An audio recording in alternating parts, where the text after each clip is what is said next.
any much better.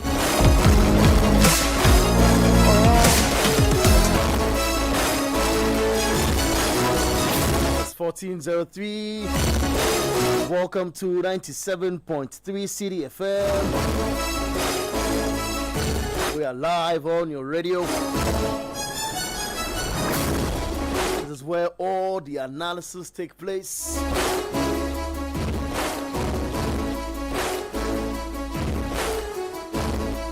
We are here to talk about all the important details that you need to know.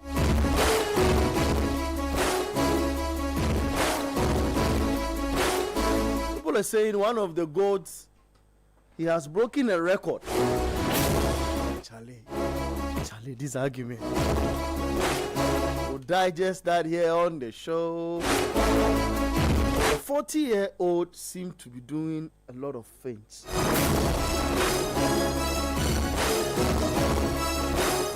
140 international goals for a certain 40-year-old. What's your argument?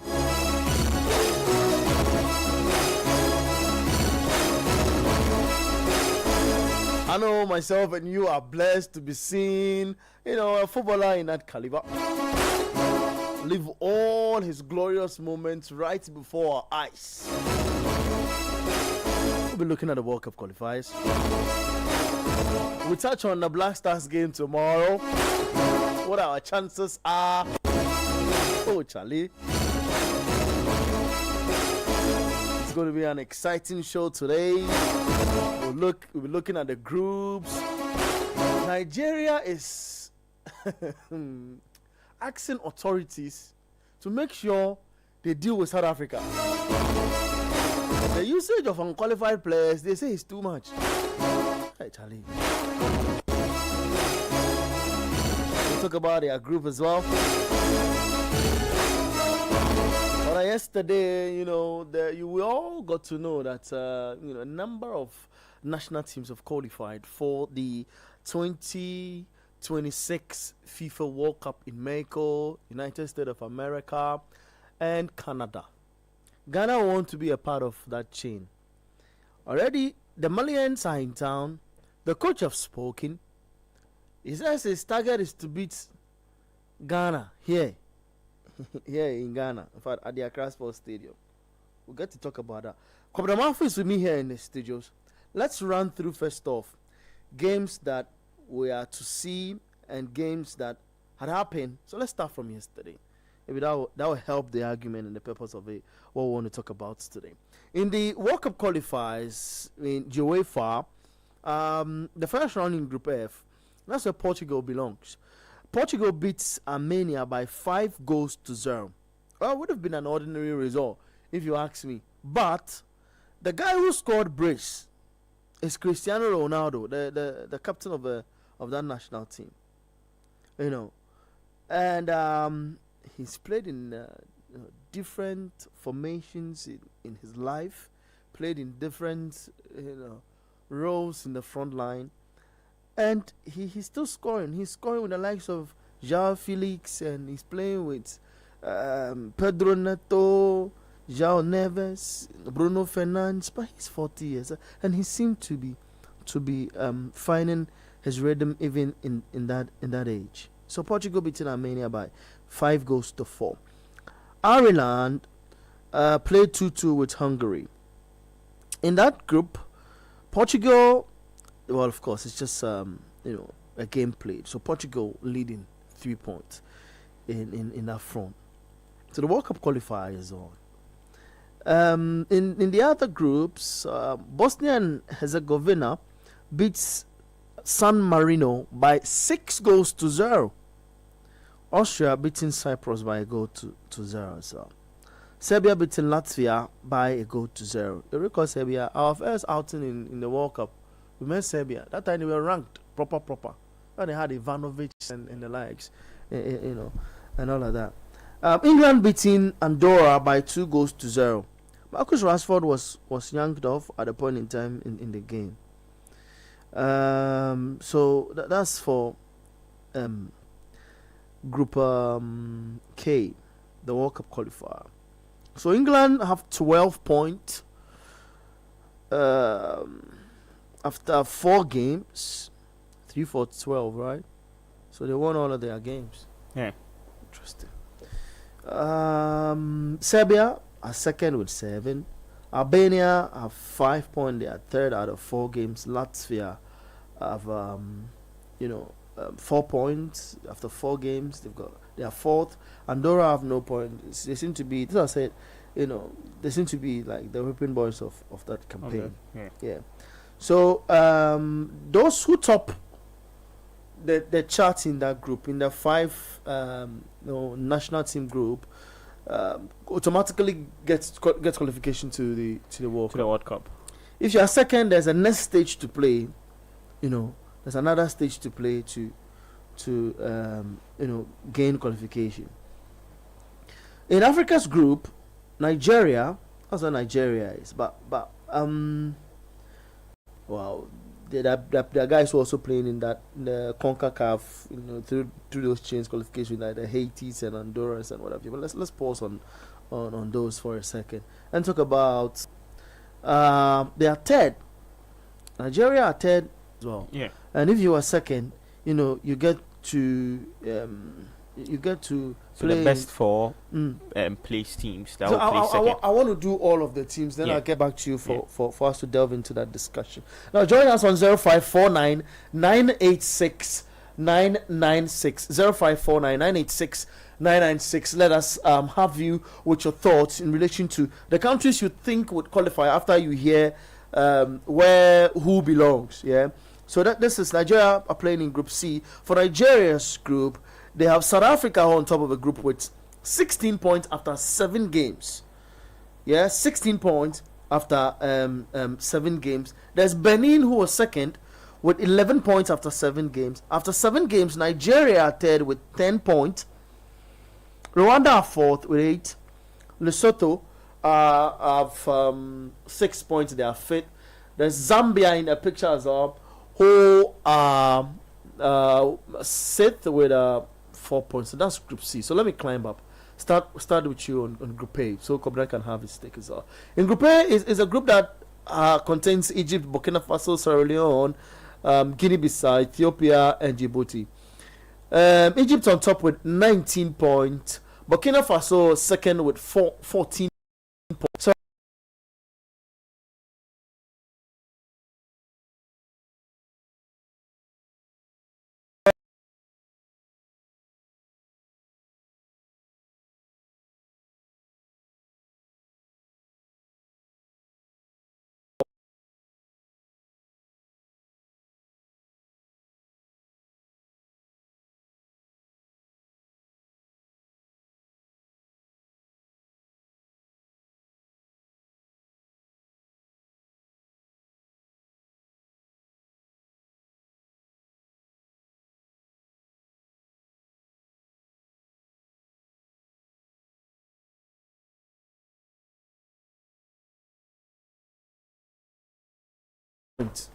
out of 7 games, we are playing 10 games.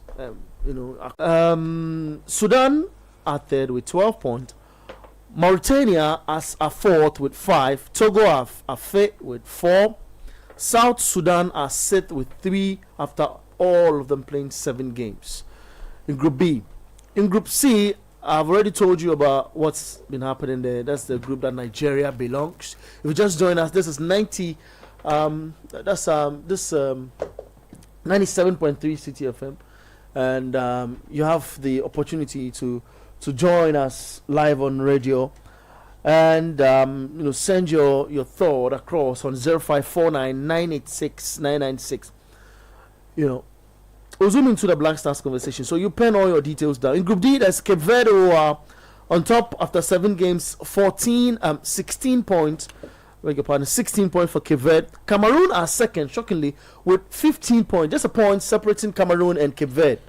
16, 15 respectively. Libya are third with 11 points in there. Then there's Angola. Shockingly, they are fourth with 7 points.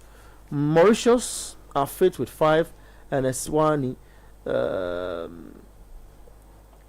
Eswatini, that's Eswatini 2.6. Sit on the log 2 point in that order. Then there's Group E, Morocco on top with 18 point. I believe they have already stamped their qualification. Morocco. Yeah. I mean, 18 points. You've got 4 games to go, and can they catch up Tanzania? I don't think so. Tanzania second, 10 points. Zambia third, 6. Niger fourth with 6 points. Congo fifth with a point. In Group F, Cote d'Ivoire 19 points. Gabon follows with 18 points after 7 games. Burundi are third with 10 points. Gambia are fourth with 7 points. Kenya are fifth with 6 points. The Seychelles have no point. They are sixth. In Group G, there's Algeria on top with 18 points. Uganda are second with 12 points. Mozambique are third with 12. Guinea are fourth with 10 points. Botswana are fifth with 9 points. And Somalia are sixth with just a point. Tunisia have 19 points in Group H. They are first on the log. Namibia are second with 12 points. Liberia are third with 10 points. Equatorial Guinea are fourth with 10 points. Malawi are fifth with 9 points. And Sao Tome and Principe are sixth, no point. They've got minus 13 goal difference. Group I is where Ghana belongs after 7 games as well in that group. In Group I, Ghana on top with 16 points as well. Madagascar second with 13 points. And I've got questions to ask, because if you look at the other groupings and the points margin between nations, I don't think Ghana should be worried that much. But the worry only comes with the opponent Ghana plays and what Ghana decide to play. Madagascar second with 13 points. Mali are third with 12 points. Comoros are fourth with 12 points. And Central African Republic are fifth with 5 points. And there's Chad, who Ghana gave a point to, and they've got a point, and they are after 7 games they have minus 14 goals in difference. Everybody's scoring. It's only Ghana that's allowing them to have a goal. So I indicated that the first of each team or of each group qualifies automatically for the World Cup 2026 FIFA World Cup in Mexico, Canada, and the USA. Then there's a possible qualification for another team to join. So if you look at the groupings, okay, so with that, so the first that's Kobnama for. I am Bernard Abeko. We have Adam Kai also here with me in the studio. So let me begin with Kobnedam. I'll come back to you. So the winners of each group, so there are 9 groups in all for the African qualifiers. The winners will just automatically qualify. And they take the best 4 teams that play second. They'll have to, if they even win, they'll play this kind of semi-finals, finals. If they even win, they'll go and meet one of the teams in the other continent before they'll be able to qualify. So the African base is, because now it's open, isn't it? The World Cup gotten a lot of teams. They've expanded the competition. It's an expanded competition, and also for the UEFA one, the UEFA one, there are 12 groups in all. So 16 teams will be qualifying from UEFA. So the 12 teams that will top every group will qualify. And the runners up in all the 12 groups will meet up with 4 of the best teams that didn't qualify for the World Cup in the UEFA Nations League 2024-2025 season. So that will be in all 16 teams that will play in the playoffs, and they'll play in the group stages match, but that matches will be played next year. So when they are having the the balloting this year, it will be like, maybe Group I, the winners of this group will play those kind of things. There'll be room left for those kind of things. Yes, but just that the games will be played next year in March. So it's a very long World Cup qualifiers from both Africa and also from UEFA. Great. So that's the bit in there. Now my question I want to ask is, if you look at Group A down to Group I, Group A, for example, have gotten Egypt, have got 19 points. Burkina Faso follows with 14. If you look at the distance between them, it's 5 points. Group B has gotten DR Congo, who have 16 points. Senegal follows. It's just a point that separates them, 16 and 15. In Group C, Benin have gotten 11 points. South Africa have gotten 16 points. It's 5 points that separates the two. the second and the guy on top. I know why you're smart. There's somewhere I'm going. I know exactly where you're going. Yeah. In Group D, we've got Cape Verde who have 16 points. There's Cameroon who are second and have 15 points. So there's a point that separates. The Group A is even so nice for me. Group A? The Egypt Burkina Faso group, 1914. Yeah. And shockingly, surprisingly, on Tuesday, Burkina Faso will be playing against Egypt at Burkina Faso. So that should tell you that game will be it's one important game that the teams will have to do their best to win. But we play at Ouagadougou. So you come down. I want us to get into that analysis. Are you going to come to our motherland? Because I'm expecting to arrive at the doorstep of our motherland. That's the last one. So I'll arrive there. So there's Morocco have got 18 points. Tanzania have 10 points. And what it means is that in that group, there's 8 points that separate the first and the second. And we've got in that group 4 games to go. Right? Yeah. Okay. So that group there are 5 actually. There are 5 actually. So they'll play 8 games. Yeah. So what it means is that they've got 2 more games to go after this round. This round that we've just done. Yeah. So should they play what you call? Tanzania play all the 2 games and have 6 points. They won't catch up. That's why Morocco is out. Morocco are gone. No, Morocco, they are already gone. So that group, it has rested in perfect peace. We are just, it's just maybe Tanzania who might force their way out. But 10 points I doubt because if you look at the other groups, the second place teams, some are having already in Ghana's group. Okay, best. Some are having 12, 13, 10. So it's very difficult. So let's come down. Ivory Coast also belong to Group F, which have Ivory Coast and Gabon. Ivory Coast 19 points. Gabon are second with 18 points. So just a point separating the 2. So that group also is not done and dusted yet. Algeria are in a group where they have Uganda. Algeria have an 18 point. Uganda have 12 points. They are playing 10 games. So they've got 3 more to go after this round of games. And I'll be running through the fixtures as well, so that it guides our argument. And with Algeria, when their very last game that will be what's the name, on Tuesday, they will play against Guinea. If they win that game, they've also qualified for the World Cup. Because they've got 18 points. 18, and Uganda is the closest with 12. So when they win that game, they are through.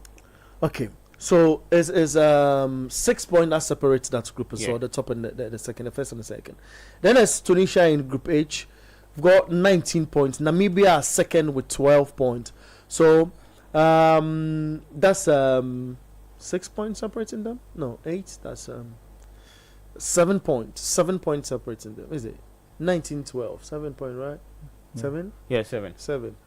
Yeah. And there's Ghana's group. They're home and dry. I should think Tunisia are home and dry. No, I'm going through the fixtures so that it pimps our arguments after this. Then there's Ghana's group, which is Ghana having 16 points, Madagascar second with 13 points. Three difference, three between the first and the second. And even third, fourth, 12 points. Our group is so interesting. Very interesting because the first 4 teams can qualify. Unlike the other groups that maybe when you check closely, maybe the first and second. 2, the first 2. But when you look at our group, it's like the first 4 teams, whoever does very well will just qualify. So in Ghana's group you speak of, the Central African Republic who playing Comoros at 4 o'clock. At 4 o'clock today. Yes. And that's very tough. That's a game we should be attentive to. Yes. I like how you brought the conversation towards Ghana, because at the core, if we look at what happened in the fixture that just went by this week against Chad, we have just completely complicated it for ourselves. Yes. If we really want to be honest with the kind of performance our team put up and the implication on our qualification ambitions, we've just complicated it for ourselves, because we were up a goal in the first half early, played quite a bright first half. I don't think we were bad in the first half. That was going to put us on 18 points. Exactly. I think we created good chances in the first half, and we should have at least got a second goal to enter to the break. We didn't. We came back into the second half, and for a strange reason, the performance kind of looked like I looked at the first 10 minutes of the game, because I was producing alongside doing what I was doing, and I didn't see the urgency in our play. That was what really bothered me. So when the goal came in at the time he came in, I was kind of half hoping that like we'll run away with the game, because the way we were playing, I knew that I don't think a second goal was going to come. So on Monday, like we really have to like sort ourselves out.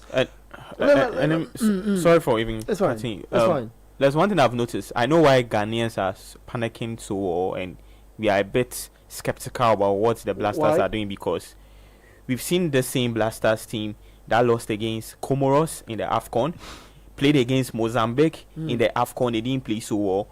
In our previous 2 AFCONs, we've not even qualified out of the group stages. So we've met teams that are not really performing so well, and if you even add Chad to it, that we played 1-1 against, so that alone will make you get scared that you are going to play against this Malian side that the coach has not lost any game ever since he took over. And looking at how confident he's even talking when he got to the airport and he was even talking, he said he's here to make history. So there is a lot of pressure on the Blasters. Like because every coach that faces Ghana wants to make history. Yes, we've kind of allowed it. That's the thing. Across the years on the continent, we've allowed it. It shouldn't be happening. Like we shouldn't, like that wasn't a game we should draw. And it's as if we lack stars. It's not even that. Like no offense to Chad or no offense to some of the African countries we've been playing, but per the kind of quality that exists in our team, it's just some of these results shouldn't be happening. People shouldn't be sitting at presses and defending results. To me, it shouldn't be happening. I agree. You understand the kind of quality? Like if you compare the quality in our team to most of the African countries, it's only like you probably take like there's an up percentile of African countries that kind of have the quality that we have in our ranks. There aren't many countries. That's true. I mean, it was Ivory Coast at the point, but we realized that generation was fading for Ivory Coast. So right now it's a bit more of a level playing field when it comes to, like, if you take Egypt, if you take Ghana, if you take, let's say, Morocco, if you take Algeria, these are some of the countries. And these countries, like the table I mentioned, they are separate. They're separate. That's why I like where you started the conversation from, because if you look, maybe Senegal's group, all the other teams kind of have, there's a clear distinction between the team that is quality in the group and the other ones that follow right behind it. And we've not been able to do that in our group, and it's worrying because of the kind of quality in our ranks. Tomorrow, Zambia take on Morocco. In Group E, that game is at 1 p.m. Then there's Mozambique, Botswana in Group G tomorrow at 1 p.m. There's Equatorial Guinea, Tunisia at 1 p.m. as well in Group H. Then in Group A, there's Guinea-Bissau, Djibouti at 4 p.m. There's Guinea, Algeria tomorrow at 4 p.m. as well. Then we've got Uganda, Somalia at 4 p.m. There's Malawi, Liberia at 4 p.m. as well. There's Madagascar, Chad at 4 p.m. There's Libya, Eswatini at 7 p.m. Then there's Ghana, Mali, 7 p.m. Accra Sports Stadium tomorrow. There's Sierra Leone, Ethiopia at 1 p.m.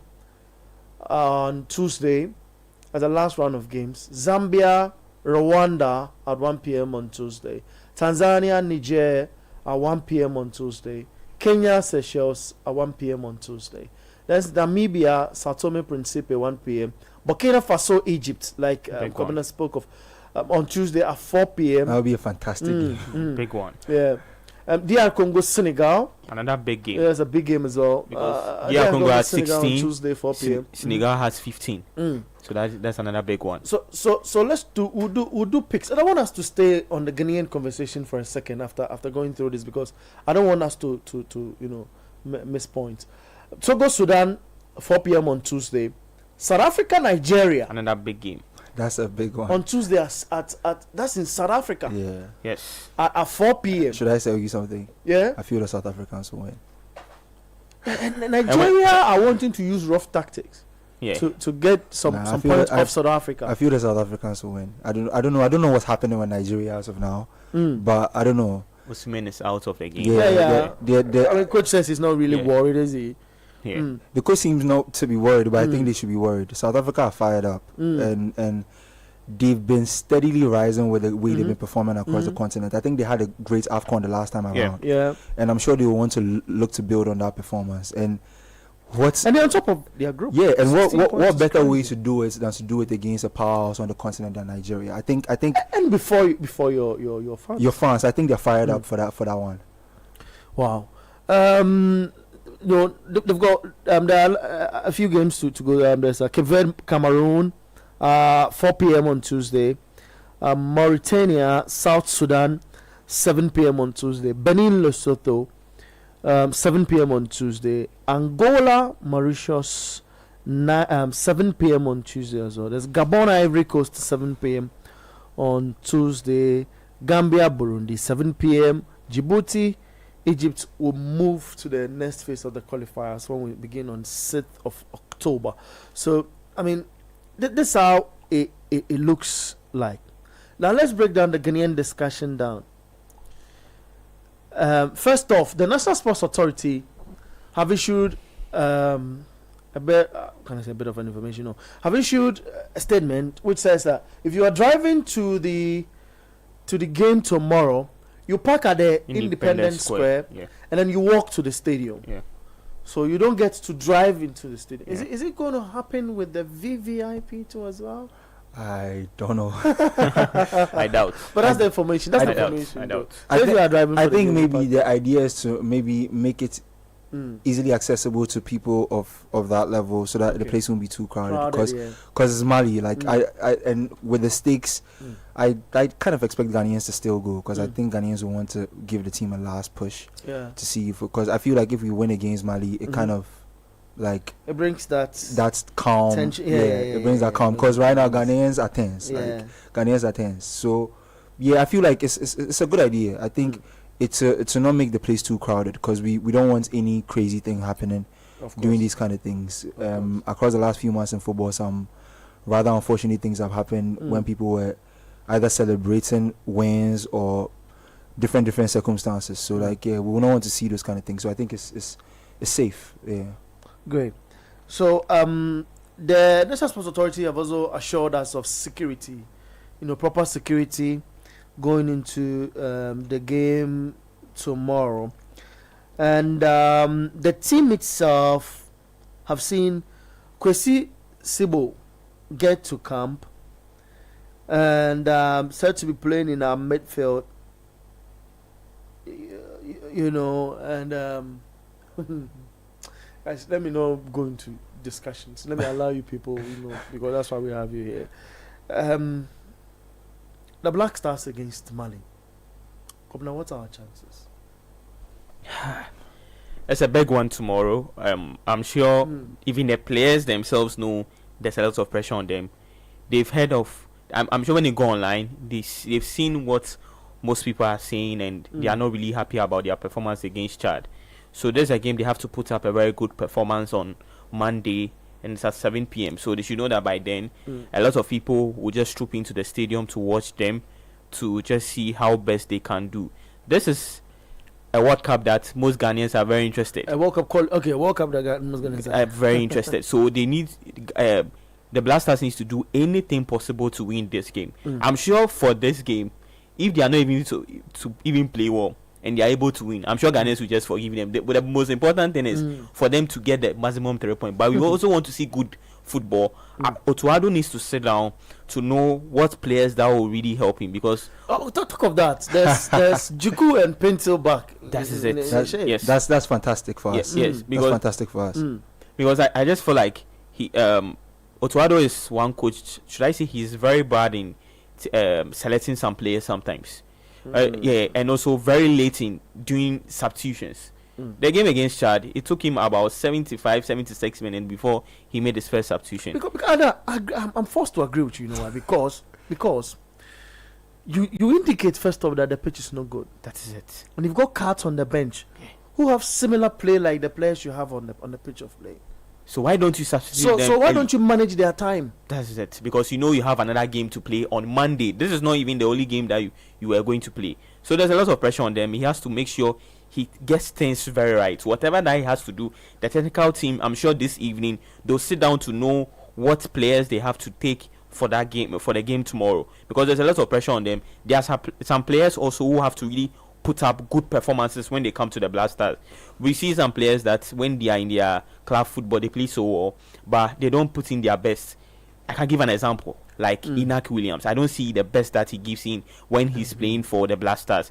I've seen Inaki Williams. I saw him in the World Cup 2022 at Qatar, but I wasn't really impressed in what he did. But I was thinking, oh, okay, let's give him time, because he didn't really know the structure of how. But he performs when he goes to the clubs. That is it. So that's what I'm trying to say. When they come to Ghana, they have to put in the qualities and the good things that they do in their club football. They have to do the same thing. Don't you think this is down to coaching? Sometimes we could also blame it to coaching, but maybe someone like Inaki Williams, the reason why I really talk about him is because I can say it's kind of the same position that he's playing as where Otuado is playing him. I beg to differ. No, so against Chad, he played that position that this season, when you check Athletic Club's matches, he has always been playing on the wings. This is one of the few times he's played on the wings in our country. This is one of the few times. I even say this is the first time. Probably the first time, and it's something I've had a problem with his usage in our squad. I've never seen him at club level being used as a pure out number 9. No, he's always played on the wing, used as an inside forward who cuts in, tries to get shots off, dribbles off, sometimes occasionally crosses off into the box. So he and his brother are usually the wingers that play out wide for the team, and they are both one left-footed, one right-footed. So they both come in and facilitate Berenguer, who usually plays at the spearhead of their team right now. So I like that I saw him in that position. The unfortunate thing is that the game didn't really go our way. And I felt like our midfield lacked a little bit of progression. I don't know. I felt like our midfield lacked a little bit of progression. So that is why Abeku said something. It's also boils down to the coach, because I just feel like one, you started the game. You saw very well of how bad your midfield was, because one, it was surprising that we saw centre backs rather progressing the ball forward and giving progression like football, like moving the ball forward. Our centre backs were stepping up more, and the midfielders were rather. They just step back, and it's like they weren't doing. Where you see centre backs step up more is in the 3-4-2-1 or 3-4-3 formation. Yes, where they serve as the number six in play, trying to distribute. That is it. But if you're playing a 4-2-3-1, I don't know. And that's so surprising. And also another thing that also I feel like Otuado, fine, maybe you are playing a double pivot against Chad. These are the things he has to do so that he doesn't repeat that same mistake against Mali. You are playing a double pivot. So this is why you have to at least try to make your what's the name, your fullbacks overlap. Because at least one of the midfielders can just drop and cover up to become a 3-back for the other two fullbacks to just overlap to give good and accurate crosses. But I didn't also like some player like maybe Gideon Mensah.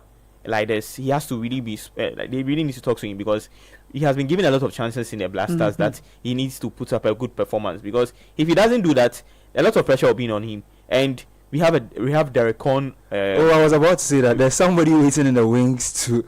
But surprisingly, on Thursday, that player wasn't even sitting on bench, but we had 2 goalkeepers sitting on bench. That player that he will beg to go and play, he should come to Ghana to come and play. He didn't sit on bench, but we had 2 goalkeepers. Was Thomas on the bench during the Chad game? Yes. He was, but we're told that he wasn't feeling well. Yeah, but we had 2 goalkeepers on the bench, but Derek Con wasn't on the bench for that one. Because I found it strange that he was there, and he was, so that means he maybe he had like an illness or something. For me, if I'm to be in Otuado's shoes, I'm sure maybe he might not do that, but I just feel like the midfield of Elisha Osu, luckily for us, Elisha Osu missed this game due to accumulation of yellow cards. Why would you say luckily for us? And if he's fit, Otuado will still use it. That is it. Most probably. Salas, these 2 midfielders shouldn't even start. So on the players who were on bench in our game against Chad, for argument's sake, I was Lawrence Etizigi, Tarek Lamte. Lawrence Etizigi is a goalkeeper. Tarek Lamte is a defender. Thomas Partey is a midfielder. We were told he was ill. Mohamed Salisu, that's the guy you are talking about. No, Salis. I'm talking about Salis. I'm talking about Salis. Salis started the game. He even played 90 minutes. Okay, good. So we have Mohamed Salisu. Now we call Mohamed Salisu. We also went to beg him. Don't forget. No, Salisu, if you are to He's be in a defender. for Salisu, you understand the coach because this season he has not played any numbers, any minutes for Monaco. He's not featured for Monaco this season. So he is kind of a gamble to throw him in the mix. I will go with the chap at Atalanta. Sulemana and Partey for our double pivots if I'll play Mali tomorrow. That's how I will line up. I'll come to that. There's Christopher Bonsuba who was also on bench. Later came in. Ibrahim Sulemana is also a midfielder who was on bench in the other game. Joseph Anan is the other goalkeeper he speaks of. Kobina speaks of who was on the bench. Jerry Efrie was on bench. He came in later. Ibrahim Osman and K. Sulemana. So meaning there was no Terrekon on the bench. That's true. That is it. So I was surprised not to see him on the bench, but we had two goalkeepers. Mostly with footballers, the truth is, I'm sure Gideon Mensah will just check the bench. He'll be like, oh, there's no left back over there.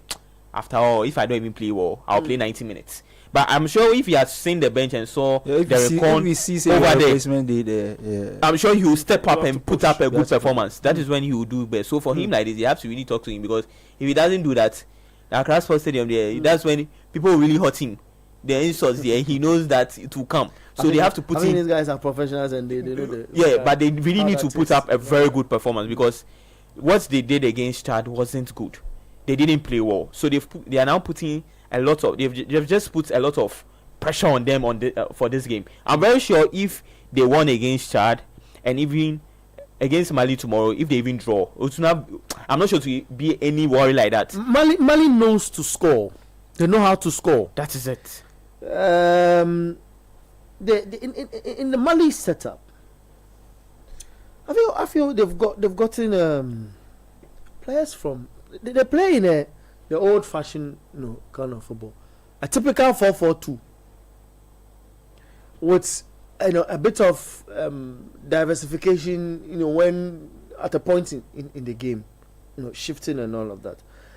Then I look at their squad, and I see familiar names like Lassana Koulibaly. And these are players that I feel are not far away from the team, like Sekou Naikate. My point is, look, Mali knows how to score goals, even from the middle part of their game in their 4-4-2. Like Koulibaly, I mentioned, scored a goal in the other game against Comoros, not 3-0 win. Nene also got a goal in that, and an attacker as well. Do you think facing Mali with 4-2-3-1 will really work for Ghana, because you've not got a stronger midfield? Or we should be going for a 4-1-4-1. I don't think we don't have a stronger midfield. I think it's the combination of midfielders we pick that worries us. I think we have the necessary profiles to get the job done. Yeah. But the combination, I wouldn't do. He did Salas and Elisha Owusu the previous game. Yeah. Those are two players who won't really give you much on the ball in terms of moving the ball forward. They are safe hands when it comes to like off the ball things and trying to win the ball back and like getting the ball back from your opponent. But when it comes to ball at feet, progressing the play, taking the play forward to your opponent, I don't think those are their fortes. That's why I was saying I'll combine the chap at Atalanta, Sulemana, and Partey, and make Sulemana kind of sit for Partey to be more of our tempo controller, because I think he's excellent when he does that for the team. I don't think there are many players in the world that do that better than Partey. The Malians themselves commit a lot of fouls, and I know we've got on the flanks players who are skillful and progressive as well. So if you have someone like Partey who can do that job beside the number 6, the balls can be pinged towards our wide guys. Okay. Pinso can get in on the action. We can get situations where Pinso and the other whoever is there, maybe Pinso, Semenyo, they are isolated and they can, or Iñaki, whoever is playing on the wings, you can get isolations and find them so that we can get them to get crosses into the box for Jordan, or maybe pull cutbacks for arriving players. Like we have the tools. Like we have the tools. We have the tools. It's just picking the right set of things to go along to make things work. That's just it.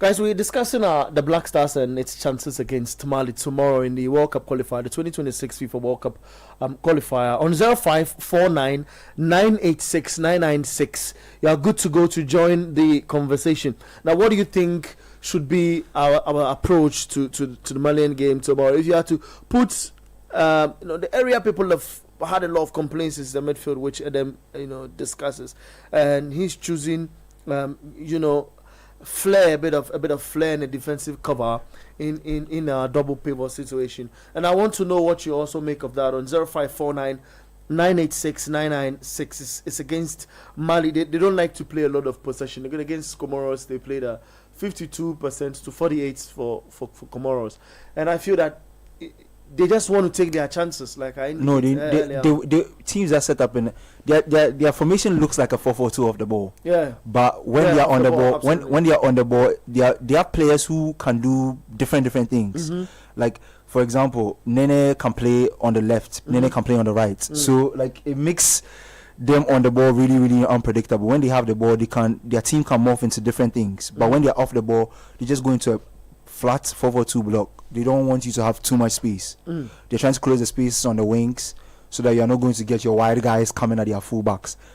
We'll probably see a lot of doubling on our wingers. We'll probably see maybe the person who plays off the ball as their winger, off the ball as their winger, come tuck back to probably try and help the fullback defend against the threat of our wingers, because we have wingers who are pacey and can hurt you if they allow space. Semenyo, Pencil, Iñaki Williams. You have wingers who can do that. We'll probably see a lot of doubling up on our wingers when we have the ball, when we are trying to create those type of situations where, because the best kind of situations you get for your wingers when you want to get them in situations where there are spaces and you can find them where they are isolated with the fullbacks.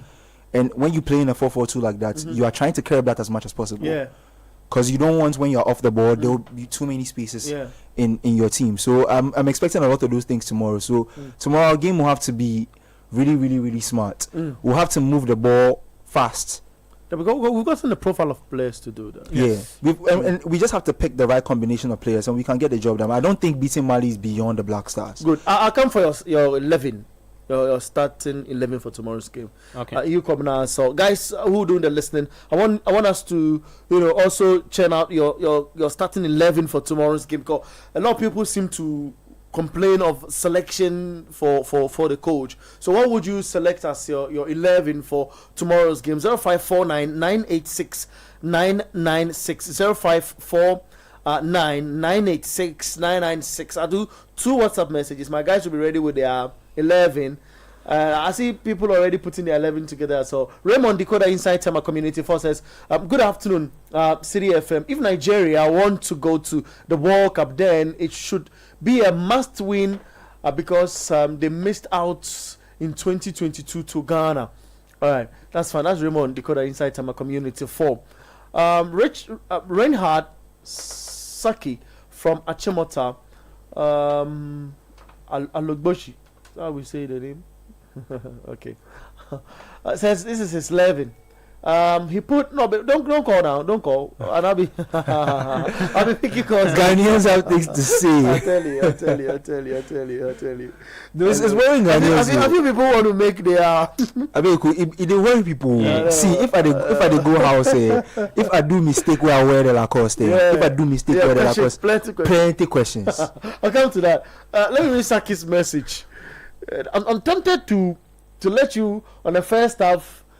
Call in to tell us your 11 and what we should do before we switch to the foreign qualifiers as well, and do some bit of talks in that space as well.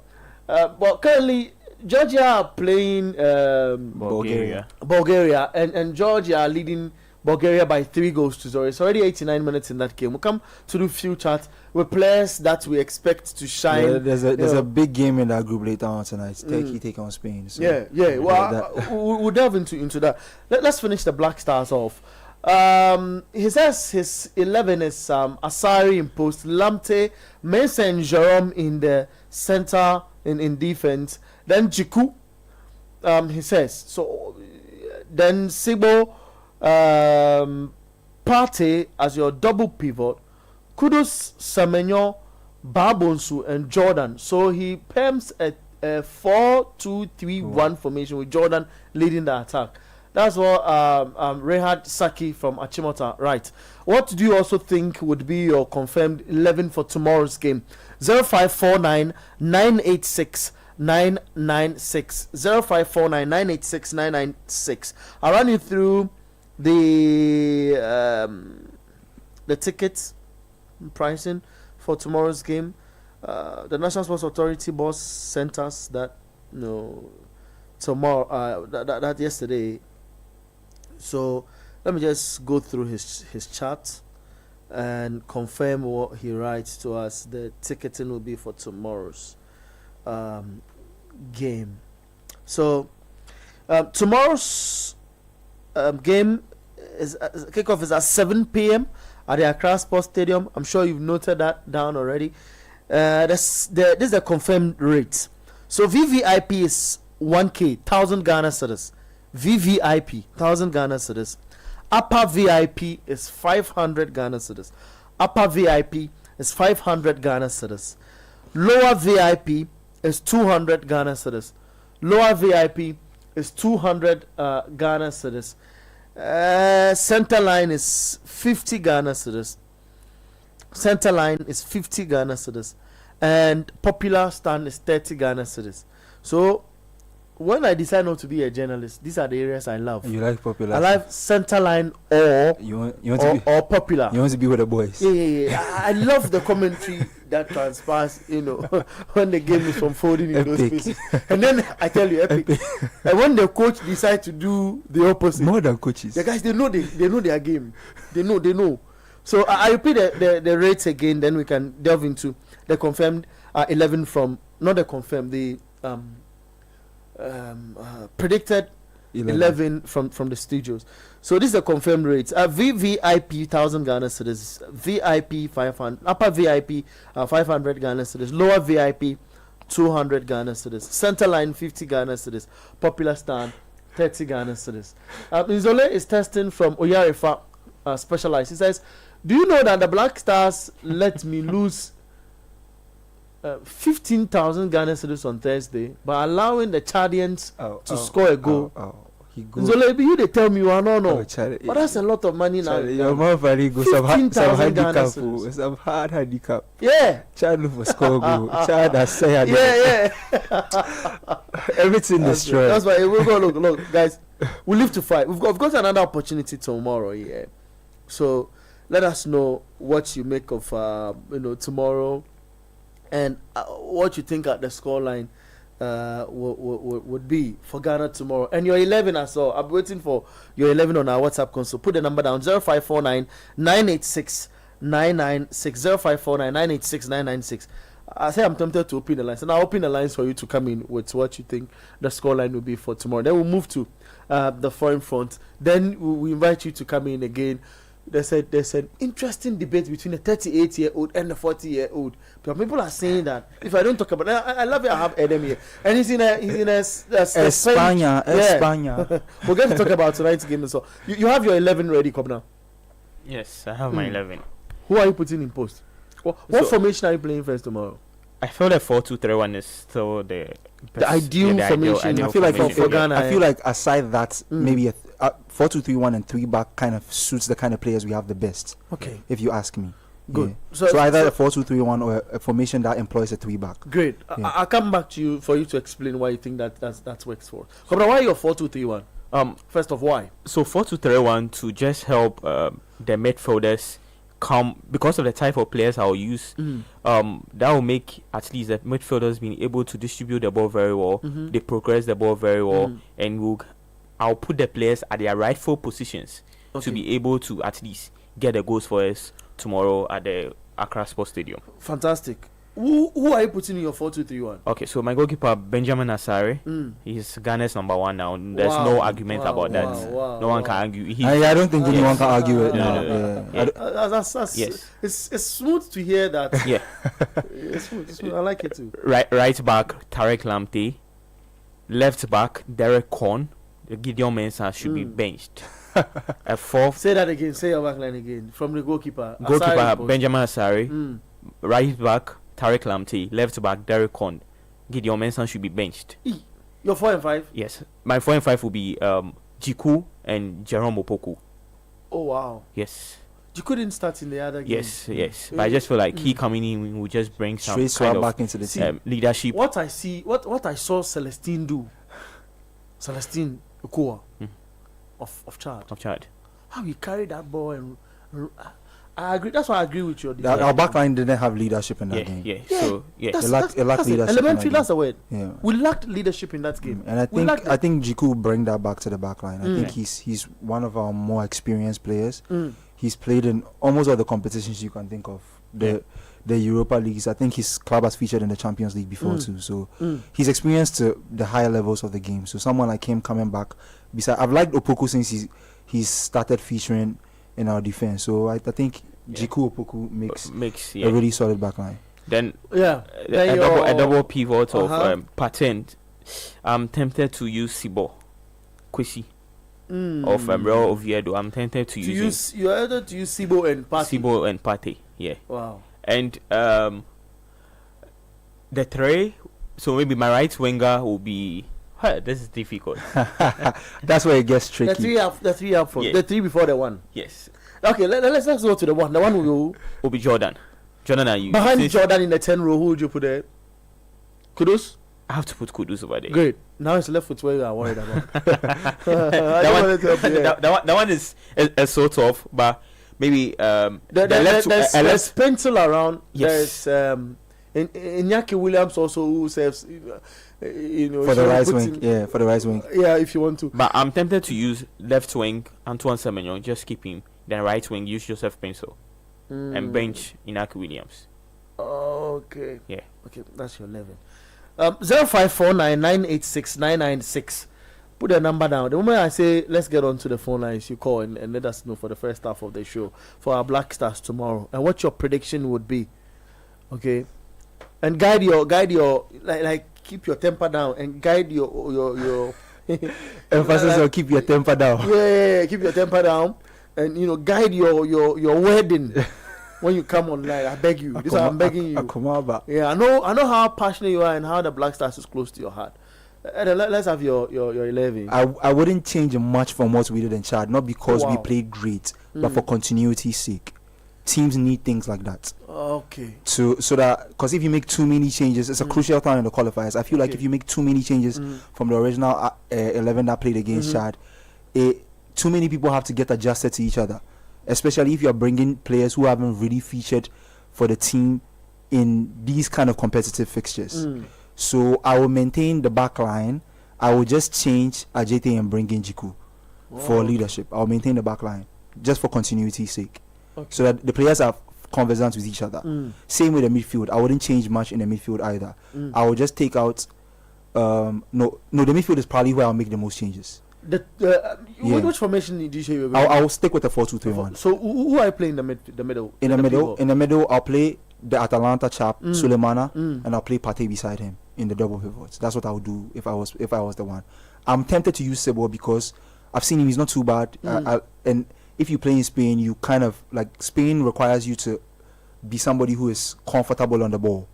So I think he can bring a lot to that team, but he's just called up to the team. I don't think it's wise to start him off the bats. I would love to start Konsu at the left back position because I feel like we need more dynamism there. But because it's his first time being called to the fold, I'll rather wait till if anything is going wrong at halftime then I introduce him. So I'll maintain that, but I'll change much of the midfield. I'll put Pate and Sulemana behind Kudus. So Kudus plays the number 10 in front of them. Then I'll maintain the forward line. Wow. Same Jordan, same Iñaki, same Semenyo. I'll only start making changes at halftime if per what has happened, things are still going on in a problematic way. Then I'll introduce maybe the likes of the Pencils and the other guys. But for continuity's sake, I'll maintain a lot of the team and just make these slight tweaks. 0549986996. Your WhatsApp text, your WhatsApp line for you to be sending your messages through. So let us have your messages on. But I take the opportunity to also tell you that we are celebrating Ghanaian innovation, culture, and exports potential at the Ifwa Sunderland Park, Children's Park here in Accra. It's the Made in Ghana experience, and you have to be there. Go into our socials and you watch small. Just see small. You can see the action product. Find product. Find baby girls. Find gentlemen. Charlie, that's the place to be. Everything song. No. Ghana. See, you doubt it. You before you go, yeah, go on to X, formerly Twitter. Okay, and see what is happening. Like we want to Dada live band Kakra. What? Now, like you know what I mean. Citi FM on X, Citi FM 97.3 on X, and you understand and appreciate what I'm saying. So, for emphasis, let me put it out again. I'm saying that we are celebrating Ghanaian innovation, culture, and export potential. It's happening at the Ifwa Sutherland Children's Park. Okay, we call it the Made in Ghana experience. So this is Ghana. Everything Ghana. You get it. So this is Ghana. It's an exhibition of quality, top-notch stuff. You know, happening there, and I tell you, I know the pictures I've seen. And this how you know quality. You say quality, like top-notch stuff. So you now go on the X platform, like the things, and then go there and go and see what's happening. Yeah. So that's the bit of what's happening. For performance, there's please allow me small. For performance, there's the Chin band. Yeah, the talk. Live bank Accra. Then you go. We don't take money saved. That be the interesting part. You just go. So you go find some. Let's say Kwacha go. Just go. And as you dance, they pop through. They exchange contact. They pick some. They buy things. They buy things. Oh, Charlie. Ghana products. You have. Oh, Charlie. The best place for you to be. So let's all gather there. Event wraps up. On the maximum 6 p.m. We're out of that space. So it's now 3 p.m. You have the opportunity to go and have fun. Okay, for the next 3 hours. Next 3 hours. For the next, you put your earpiece for a year. Listen to the analysis and everything they have for the studio, and go there. As you listen to the analysis, put one earpiece for a year inside. J the other. If you be airport to J1. As you enjoy the life, but then something more than he send your message. Then we all have fun. Yeah, we go have. That's it. So great experience it is today. Join us, and this show is also live on our YouTube platform, Citi Sports on YouTube. So make sure you join us. Let me see if we've got a bit of messages from our guys who are watching the show on YouTube as well. We want to involve you and have your thoughts in relation to a lot of messages. Look, a lot of messages. Let me pick. So Dijo. Bariga says it will be a good idea if we sack Otto after we have qualified for the World Cup and bring in another manager. This is a question for the guys in the studio. Okay, so he wants to put in a question from. So will it be good? Will it be a good idea if we sack Otto Addo after we have qualified for the World Cup and bring in another manager? Guys, let me start with you. Personally, me, if I was running the FA, I don't think you have a job after the Chad game. You say? If I was running the FA, which I'm not running the FA, I don't think you have a job after the Chad game. I would have fired him after the Chad game, because a team that has been beaten by six defeats prior to that game, nobody was. They weren't getting points out of anybody. Why are you joining to them when you're on top of the group? Shouldn't be happening. And my biggest problem with Otto, since he came back, is a lot of the problems that were in the team when he was around the first spell are still present in the team. Yeah. That is my problem. You understand? And my mom says this thing to me all the time when she's trying to. You can't get different results by doing the same thing. That's true. And I think my old boy says that. Yeah, it's a very basic thing. Like if you keep doing the same thing and you expect different results, it won't happen. So that means he's probably doing some of the things he was doing during the first period. That's why we are seeing some of these problems recur. So if it was up to me after the Chad game, if I was running the FA, he probably wouldn't have a job. Like that's if I was the one in charge of hiring and firing managers, I should say, at the national level, he probably wouldn't have a job before that, like after that. But I'm not, so like here we are. Come down. Otuado, I know your stance. Otuado, I'm very sure as soon as we know. didn't qualify for the AFCON, that would have been his last job for Blasters. He would not even get time to. He has even backtracked it. Yeah, the last game, as we didn't qualify for the AFCON, that would have been his last. But I feel like if he even qualifies us to the World Cup, we should just sack him. We should just fire him to get a very good coach. Because I don't think we play a good World Cup. Yeah, he's. I don't think he's the best man to really this help is an us. expanded World Cup, so we might get countries that we might get out of a group stage and get into the last 32. There is no guarantee. Like there is no guarantee we are getting out of the group stage. Have you seen I don't even know who we playing against. Have you seen the countries now? Like there's no pushover in global football right now. Who is the pushover? So how Slovakia beat like Germany. DC was Slovakia to Germany. Like there's no pushover right now. Right now it's not about the big names you have. Teams do not have big names, but they have good tactical setups. They have players who can execute them, and they will beat you if you play. So, like, wow, I'm losing hope. Leno Kevin says I'm losing hope, and he has an emoji with the hand, in the face, or the face in the hand, if you want. This Otuado should be fired long time ago. Napoleon Essien says that, and he continues and says his football acumen is very low. How do you maintain a coach who is not performing? This is beyond my comprehension. The Ghanaians are right. Like. Bless Asai says, Chairman, please. Okay, they want to see my face, so this is my face. That's fine.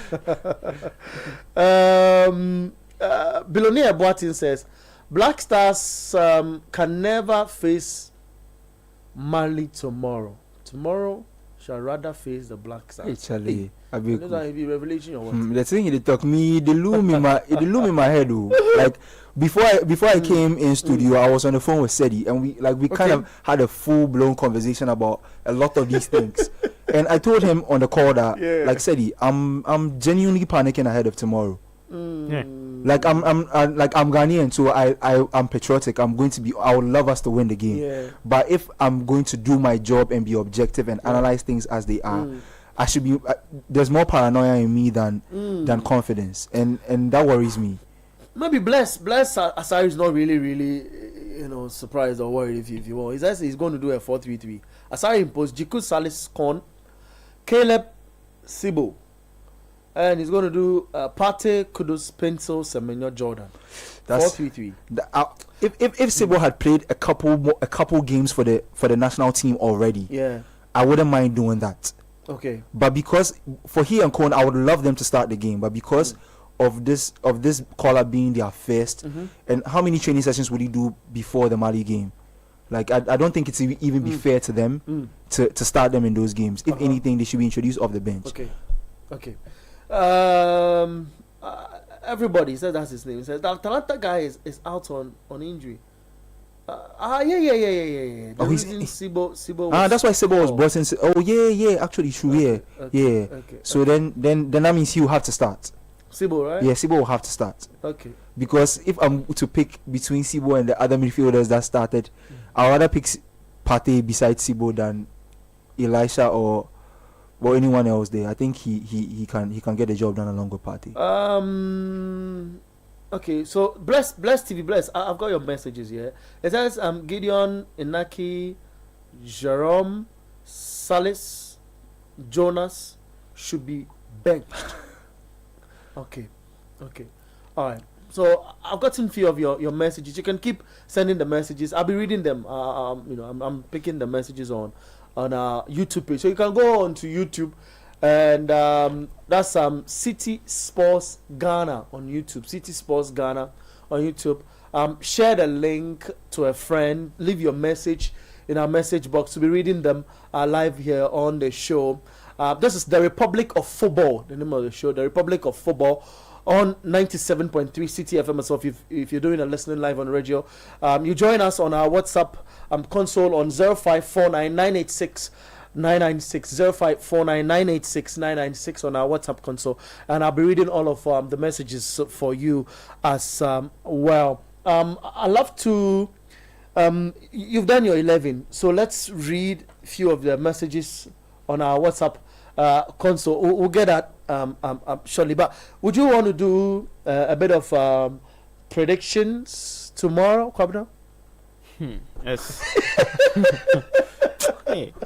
Like, no, this is so difficult. You see, as I said, you've seen these Blasters put up a very bad performance, like performances in some of the games, and teams that we didn't expect them to beat them were those teams that they, like, I don't know how we lost against those teams. I don't know how we drew against those teams, like Chad, Mozambique, Comoros beating us in the AFCON and even in the World Cup qualifiers also. So this Mali game is very big. When you check squad, the squad of Mali, of the Malians, you check that of Ghana, you could see clearly that, as Adam you said, they have the Ghanaian players, or the Ghanaian squad has quality. More than the Malians. That one, there's no doubt about it. It's clear. Like when you even check where most of the players play for, and how they perform in their club football, fantastic. But when they come to what's the name? When they come to Ghana, it's very difficult for them to play. So it's very difficult for this game, for me to predict this game. But I see a slim win for Ghana, 2-1. No, our brothers doing the listening. The guys say Otoado after the World, even if he qualifies us to the World Cup, he should go, because and we save about $50,000 a month. And no, it's not even about saving. The problem is when we bring in a new coach, maybe we might pay him that same amount, but even more. We are going to get a quality coach to help us. We are replacing Otoado with a quality coach. Okay, let's see how that unfolds. But on 0549 986 996, send your thought. On that line, I want to open the line for a few for messages, but there are still messages on YouTube. I want to clear. Kwesi Herbert says we are definitely winning tomorrow, and I agree with you, Kwesi. Bless us, Chairman. We need you. We need your starting 11 to. Oh, my starting 11. Oh, I'll give my starting 11. I'm certainly playing Sibo and Pate. Look, if a half-fit Pate is better than a combined Salis and the players they know. The players and the reason why I was saying that Sibo plays for Oviedo. They just got promoted into the league. Yeah. And you see Spanish football. The way Spanish football is, you need a lot of technique to be able to thrive there. And in the lower divisions, it's a bit more rugged. Okay. So I think it just gives him a nice combination. And someone like Pate too, who has played for a long time in Spain. He's now even back there himself now. So I think the two of them will get along very well at the base of our midfield. Okay. That's another reason why. Okay. The only reason why I was skeptical about starting him is the fact that it's his first call up to the national team. So maybe sometimes it's just nice to like watch a bit before you are thrown into the full. But I kind of forgot that Suleimani was injured. So if that's the case, starting him there is not a bad idea at all. 0549 986 996. I'll be going through your messages on our WhatsApp call. So now I'm doing that on YouTube. Guess who sends a message? Sulia podcast. That's our friend. Our very own friend who's handling that. It says, I need Central African Republic to do us a favor today. Let's see if that becomes. It's difficult. Now right now, you see, this is why I said that we complicated our own chances by not winning the game. Now we want to see whether somebody will do us a favor, so that regardless of what happens in the Mali game, it makes us safe. It shouldn't be like that. Our destiny should be in our hands. We should have wrapped up those points. Then now we are looking for a point tomorrow to know that our last two games we can use it to test players out, because that's what some of these other big nations will do. Yeah. Brazil are through to the World Cup. Their remaining qualifier games, they are going to try out players. More of the messages. It's sickening to see Otoado still coaching the Black Stars. This is Prince Ajari. And Sulia podcast comes again and says, Lamine Yamal better not be the name behind Adam's jersey. Adam, can you turn so that we see what name Nico you are? Williams is 17. Okay, it's Williams. It's Williams.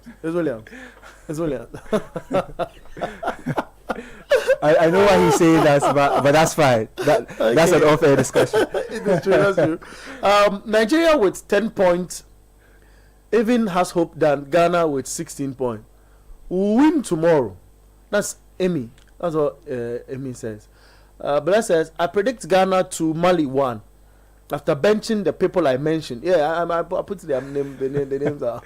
He said he wants to bench Gideon, Inaki, Jerome, Salis, Jonas, all of them. He wants to see them on bench. Joseph Sapon Kunedo says, why didn't Asamoah and Steve Napier join the team to Chad?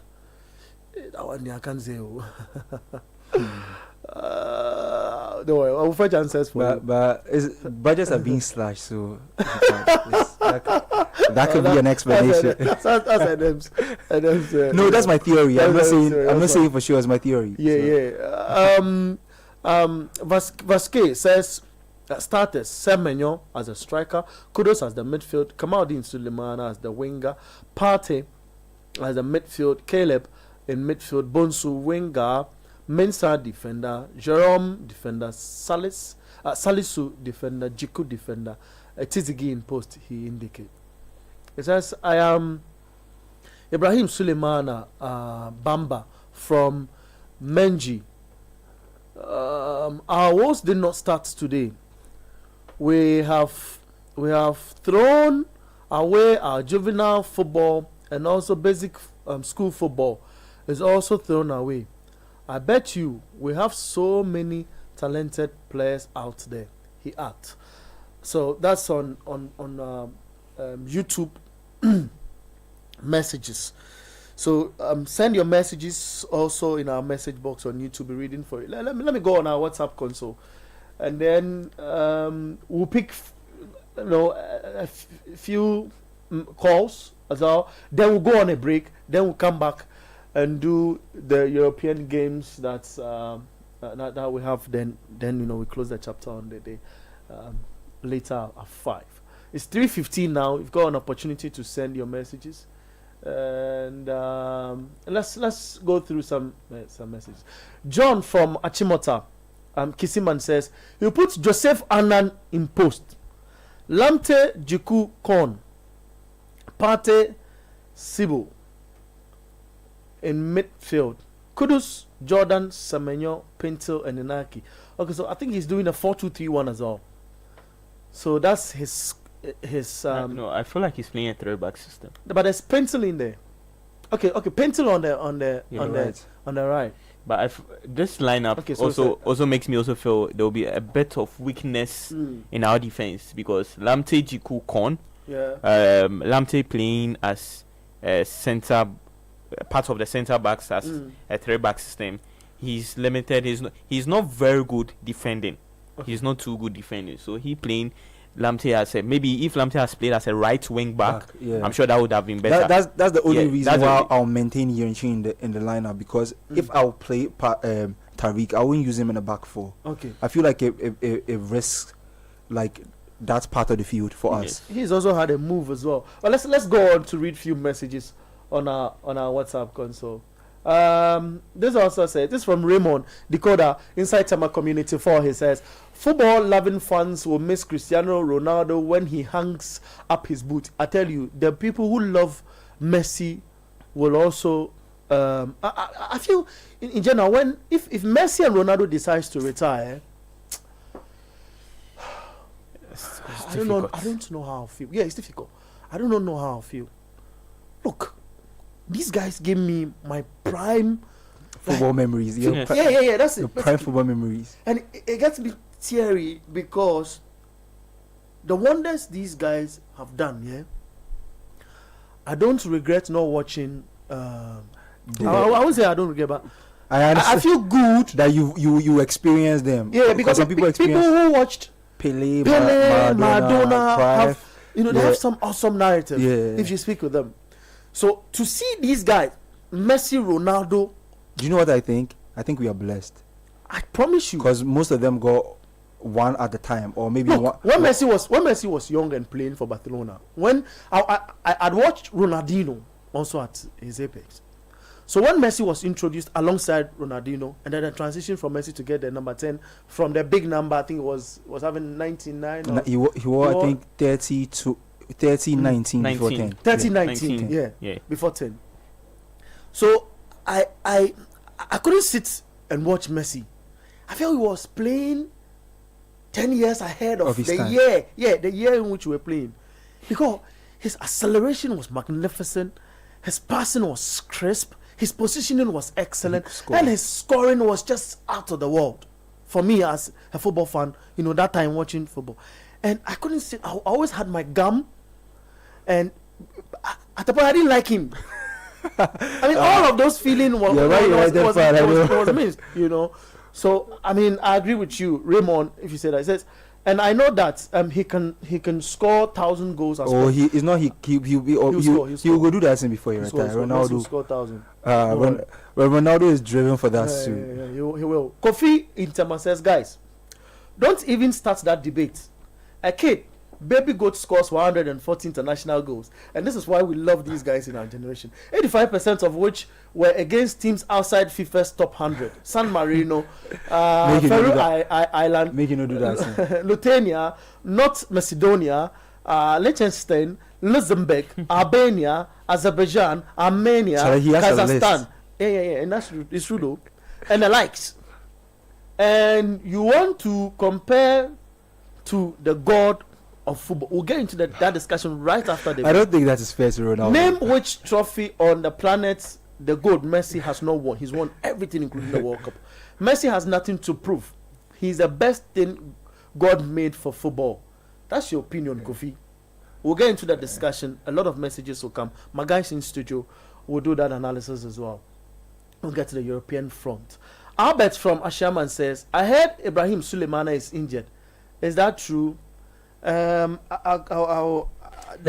a few names that it kind of surprises me because he was in the match. He was paired. No, the FA has shown out. Okay, so he left camp last night. He left camp last night. He returned. But he was on the bench. He was on the bench for the Chad game. Yes, they said for further assessment on the injury he picked up before the Chad qualifier, the 2026 qualifier against Chad on Thursday. So he was injured. He had it not coming into camp. Yes. Okay. So he had a right knee distance. So that's why. Fair enough. Yeah.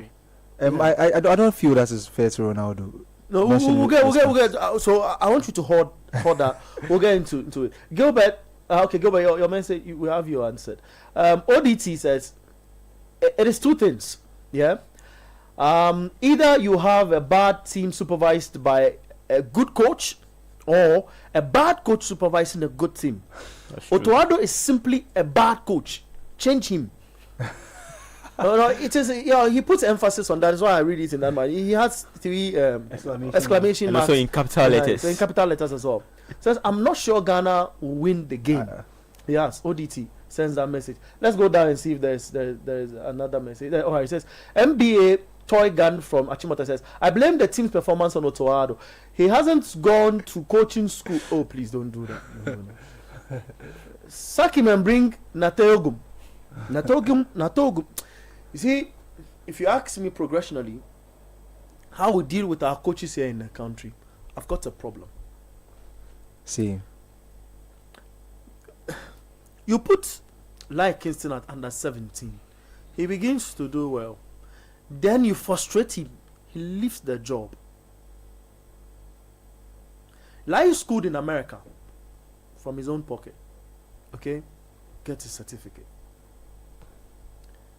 And I feel a coach in that caliber, we should keep him and allow him do his job. Progress him from under 17 to under 18 to under 19 in that order. Before he gets to Black Stars, he will be well respected by some of the players that he gave opportunity to in these ranks. Some of these coaches who are even experienced in terms of football in this country, someone like Natogum. I feel like Natogum, we started him with the local Black Stars. I watched him and Anna Walker. During those times, Natogum is the guy who won the league together with the former Accra Sofo coach who won them 5 trophies. What's his name? Samobuedu, who went to the team to Qatar. Yeah. These are experienced heads. Yeah, they joined the team to Qatar. Look, let me read some messages on our WhatsApp console. I don't want to take the time of the fans. I've got. If you put me in an analysis box for how we progress our coaches, I just feel like I've got a lot of words. Some of those coaches should have been given chances with the national team. If you ask me. Look, we yank one from. Look at what we did to our under-20 coach, who's with the Black Stars now. Desmond of Desmond. He should not be at the Black Stars now. Yeah. Do we have an under-21 team? We say we have it on paper, but we don't have a standing team. Yeah. So, do we have an under-23 team? Yes, we do. We do. From under-20, the boys that he handled are under-20. Progressionally, we should be putting him somewhere in the under-23 bracket. And I feel every coach at the juvenile level should spend like 2 years and get promotion. Either as an assistant 2 with a certain junior team, assistant 1 with certain junior, or the main coach for another junior team. Me, it's not even like necessarily for me, the coach should at least complete 2 cycles of a qualification to tournament. Okay. I don't know if you understand me. I get you. Like a full cycle of qualifiers to a tournament, another cycle of qualifiers to a tournament. Then you assess the coach. Then you move forward from there. I just feel like when it comes to these things, at the end of the day, there's too much politics played, and the decisions are made on those foundations. And that's where we are now. That's where we are. Because that's where we are. Because some people think you are a bit emotional. If you ask me, people as experienced as Boedu and Nate Ogum should have probably got a shot at our national team to try and, because I think they are good coaches. I think they are coaches if there's opportunity given to them and there's more investments put into them, they can do things for our national team. The last time we won something that we loved as a country on a grand scale was probably the Under-20 World Cup. Yeah, that's it. Who was our coach during that period? Salastete. Ghanaian. The last time we won a major trophy for the country, if I'm not mistaken, the last AFCON Ghana won, I don't think it was a foreign coach who took us to the AFCON. No. So I mean that discussion too is there. I'm not saying that we should always appoint a local coach or we shouldn't appoint foreign coaches. That's not what I'm saying. I'm saying that we've not paid attention enough to the talent we have here to see whether that talent can take us to the promised land. More messages coming in from Facebook. I'll come to the WhatsApp console again. Then I'll open the lines for you to come in. Then we'll switch the attention, on our discussion. So. This is from YouTube. It says, this is Samuel Nuba. It says, a must-win game tomorrow. Predictions: Ghana 2, Mali 1. No excuses for even drawing or losing. Let's go Black Stars. Vim Day. Yat. This one also is from Bright. Eduako. He says, I will play Joseph Pencil on the right wing. Yat. Duncan Ejapong says Zukuti. The coach isn't learning, and we always give up at the last second. The Chad squad waited until the final 15 minutes to attack since they knew we hadn't learned. Vasky says Caleb is a good midfielder. So Caleb is a good midfielder. Go and watch his highlights. Otoado make him play right back once. Now all of a sudden he's a right back. Okay, he's talking about Caleb Renchi. Yeah, Yenchi. He's a CM. He's actually a central midfielder. Yeah, but then and when he's progressing the ball in midfield, you marvel. I don't even think he does a badly as a right back. Like I think he's done well as a right back from the little I've seen. I don't think he's bad as a right back. The only reason I would have kept him in the team is because for what I said, I think he featured in our games in London, if I'm not mistaken, when we played in the Unity Cup. So he's been around the team. He knows the dynamics of the team. He's played one competitive qualifier. He understands the stakes. It just for continuity's sake, I'll just keep him there. If anything goes wrong in the first half and the results isn't looking like the way we want it to be, then changes can be made. And in the game against Mali tomorrow, I think if something happens and at halftime is not going in the direction we want it to go, Otoado, please. Otoado, please. Now you're acting like Otoado, on a certain please. platform. Just like Otoado, I want to give you. I'm on this one. I want to give you an advice. No, I'm begging. No, this one I'm not advising him. I know bro. I know and what he see before. No, it doesn't matter. No, I just want it. I want it to be a plea. Matter. You're reading wide and all of that. Yeah, I want it to be a plea. Like, because please make changes early. Because it's literally a walk up on the line tomorrow. If you ask me. Yes. Al-Hassan David says tomorrow the coach should bench Semenyo and Gideon. He has to play his substitutions. He has to do his substitutions early enough for them to be able to impact the game. Bless comes against it. I think Otoado should sit at the bench for once, so we see the players play with their brilliance on their own. He says Zito is the best coach for the Black Stars. Oh no. Abdul Karim Zito. No. We've got problems, you know. We've got problems. Me, I wouldn't mind trying Prosper. Let's go into the WhatsApp platform. I wouldn't mind trying Prosper at all. I wouldn't mind trying. I want to see Prosper win with under 20 or 23. First. Before. He's a good friend, but I want him to. Samuel Wedu should be. What team is he coaching? Is he Brecum Chelsea? No, not club side. Is he in a national team? Anywhere? No. Is he coaching a club side at the moment? Yeah, Brecum Chelsea. Yeah. Ghana Premier League club. Abdul in Tema says, Tema West, he says, Ghana is not the Ghana you used to know. The passion keeps diminishing. Otoado is the problem, but our sports ministry, Ghana and Mali clash, but our sports ministry. Otoado is the problem, but our sports ministry. I don't get that, but it says Ghana and Mali clash won't be an easy task, even though we have so many good guys in our team. Max Priestem says his lineup: Asari, Caleb, Tariq Lamte, Salisu, Jiku, Pate, Pencil, Sibo, Bonsu, and Kudus. All right. This is from Controller inside Achimota. It says Ghana will lose by a slim margin to Mali and. Oh, what do you say? Vice versa. Or okay, it says or vice versa. He wants to play safe. I'm sure this is on your card. He wants to play safe. Yeah. It's on the slip. Abdul says people always say sack the coach and bring new coach. How many times have we done that? We are just not lucky with the current generational guys. They're average. I don't agree. I vehemently disagree. Yeah, I don't agree because I we've not appointed good coaches. Good coaches. So you can't conclude on that. We did. The gentleman, what's his name? Who? Chris Hilton. Yeah. We did. We went back and. Milovan. That's a mistake. That's the one that worried me the most. I don't know why. And then we did Otoado and brought Otoado back after we brought Chris Hilton in between. Come back to me. Kofi from Taifa says, I think Ronaldo and Messi should do us a last favor by playing a farewell match on all the continents for us. Oh, Charlie, but that's a punishment. What I would like to see is the two of them in one team. That's what I was saying. I thought it would have happened. What was I telling you? I thought it would have happened at Paris at some point in time, because Paris seems to want Ronaldo at some points, then Messi at some points, and Messi eventually went there. But I would have loved to see that the two of them in one team. I was telling somebody this yesterday. I was yesterday or last. But Messi has a 10. I say, yeah.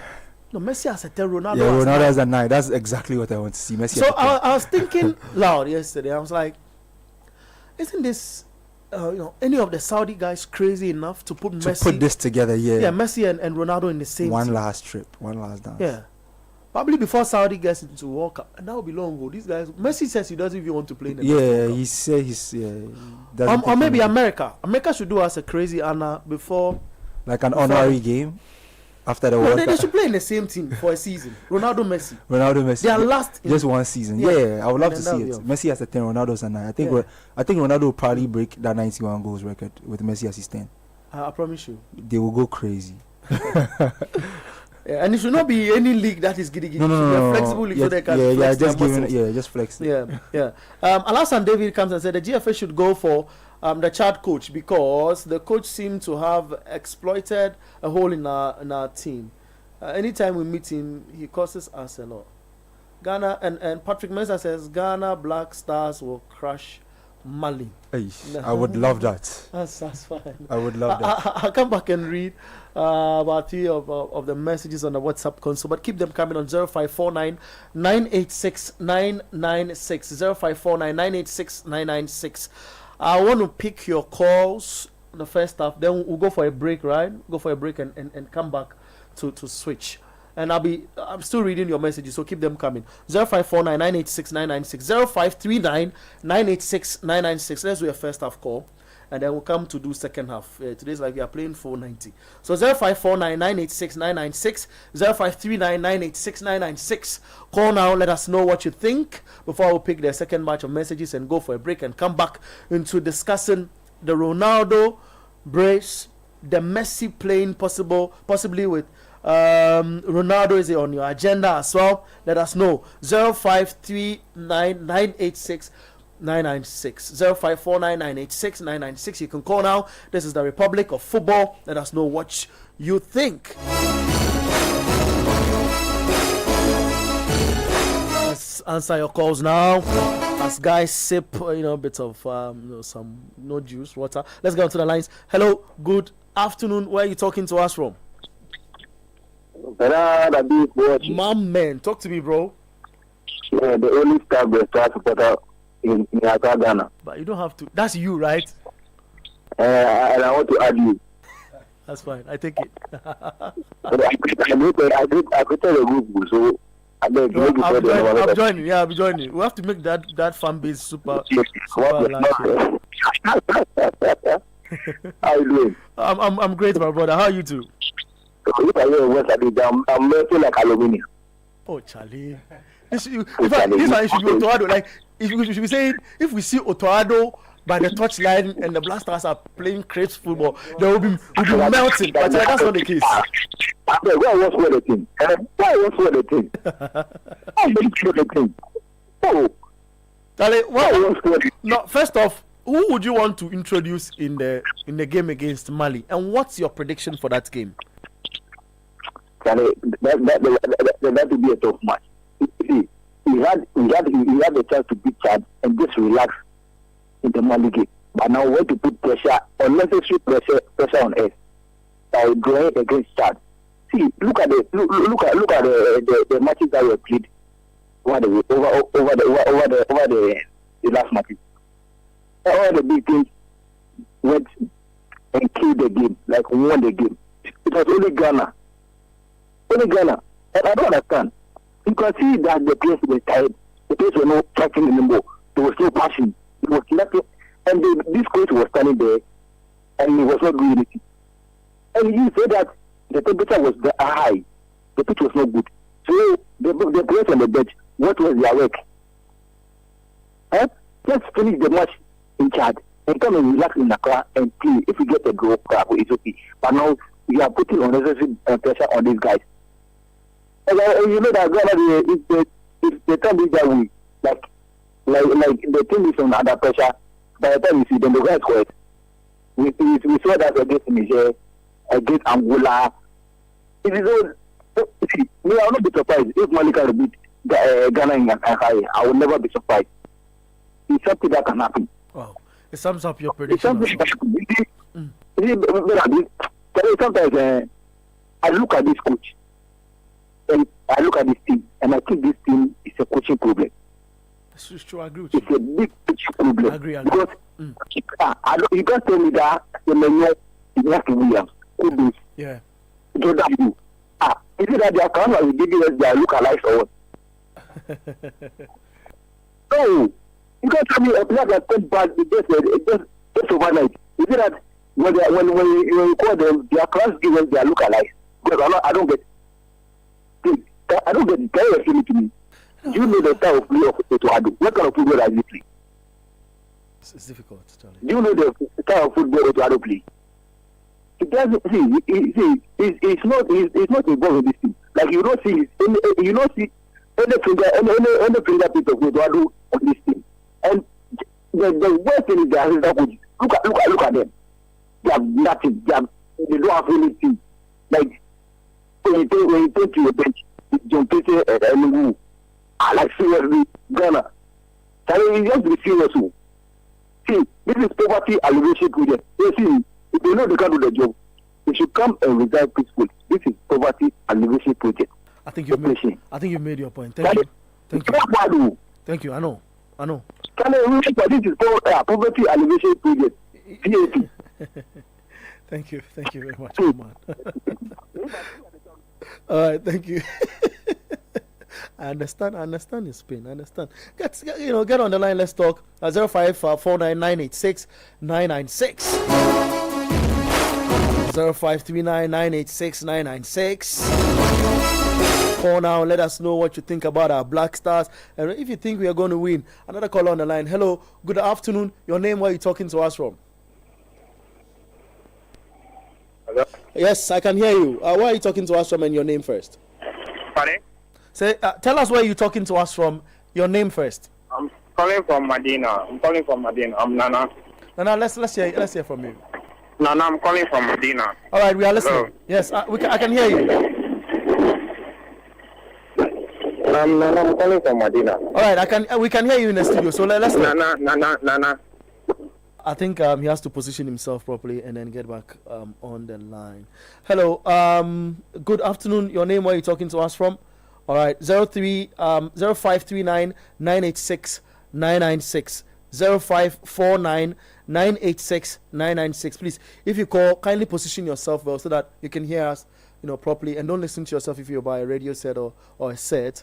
Move away from the set and let us do the talking on 0539 986 996. 0549 986 996. Let us talk. Hello, good afternoon. Your name? Where are you talking to us from? And don't listen to yourself if you're by a radio set or a set. Move away from the set. All right. He's hearing the instructions, so let him move away, then he call back. Thank you. So you heard the information, right? So don't stand by the radio and listen to that information and call standing by the radio.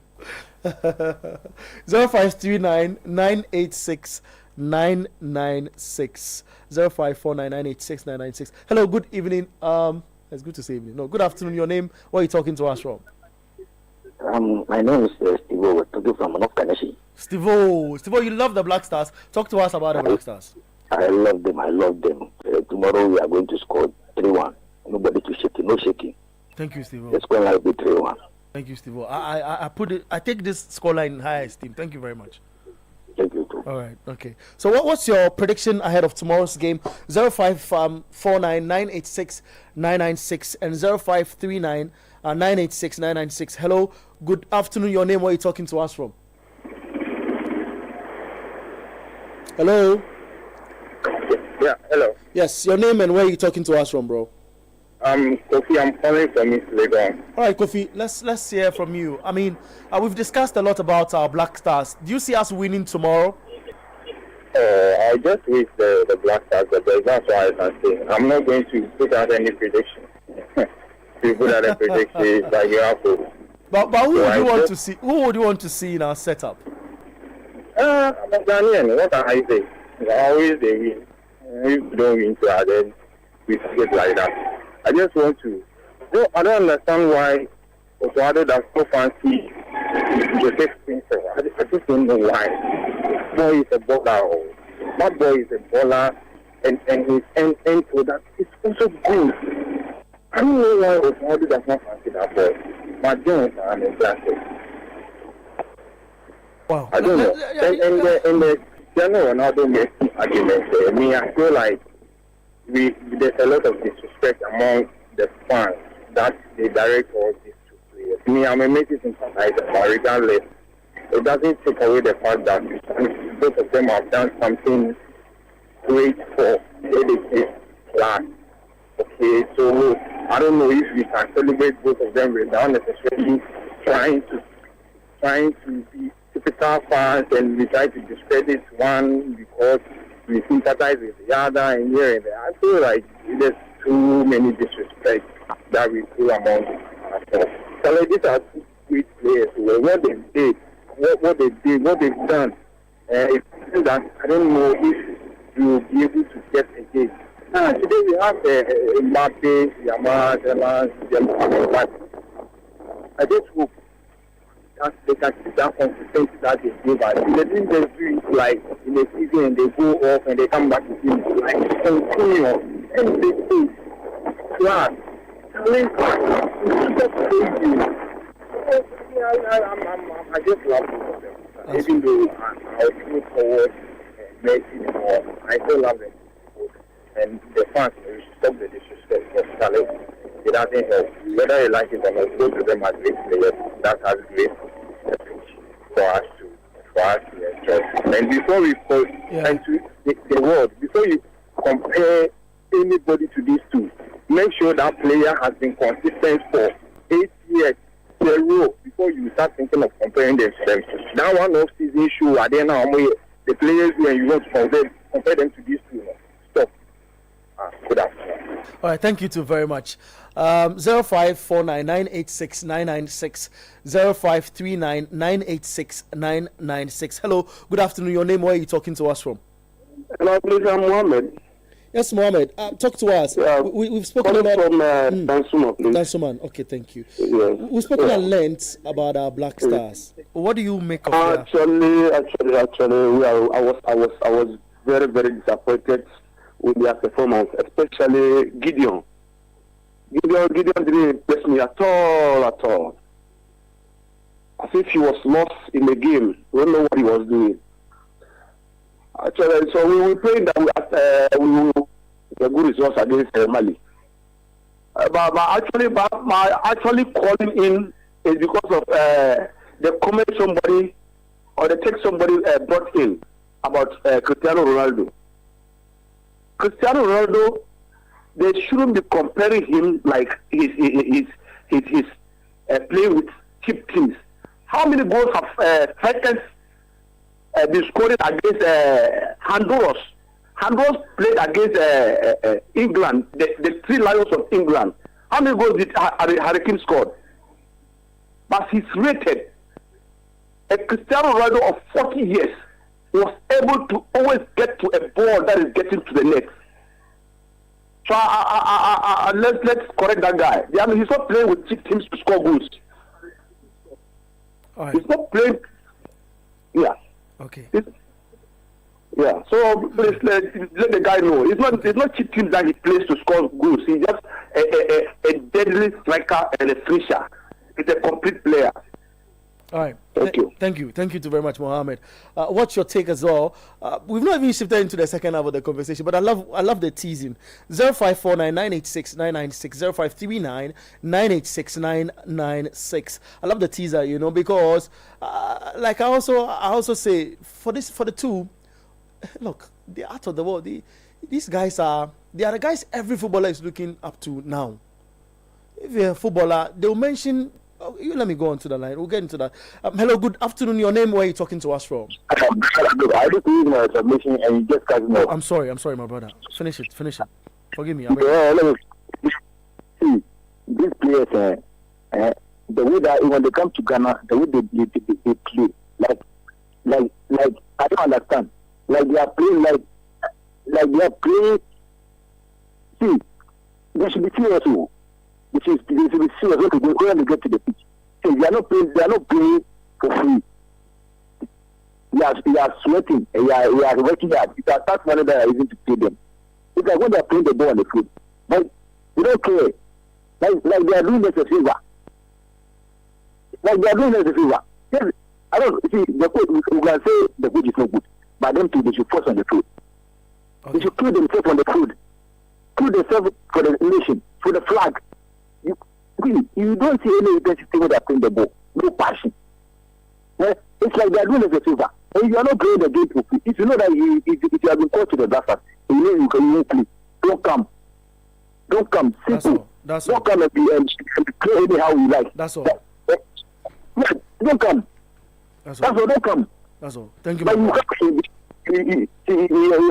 leaders will be, your bosses will be showing anyhow. You can be playing like the ball. We played them before. See, we are overtaking many people. You should be glad. You should be proud that you are really the called play for Ghana. Overtaking many people. And you go and you pull your legs. What is it? Thank you, my brother. Thank you. So I didn't. Thank you very much. You made your point. Yeah. Before he say, he's my Italy. It's fine. 0539 986 996 0549 986 996. Hello. Good afternoon. Your name? Where are you talking to us from? Please, I'm Eben, talking from Dakuma. All right, Eben. Let's talk.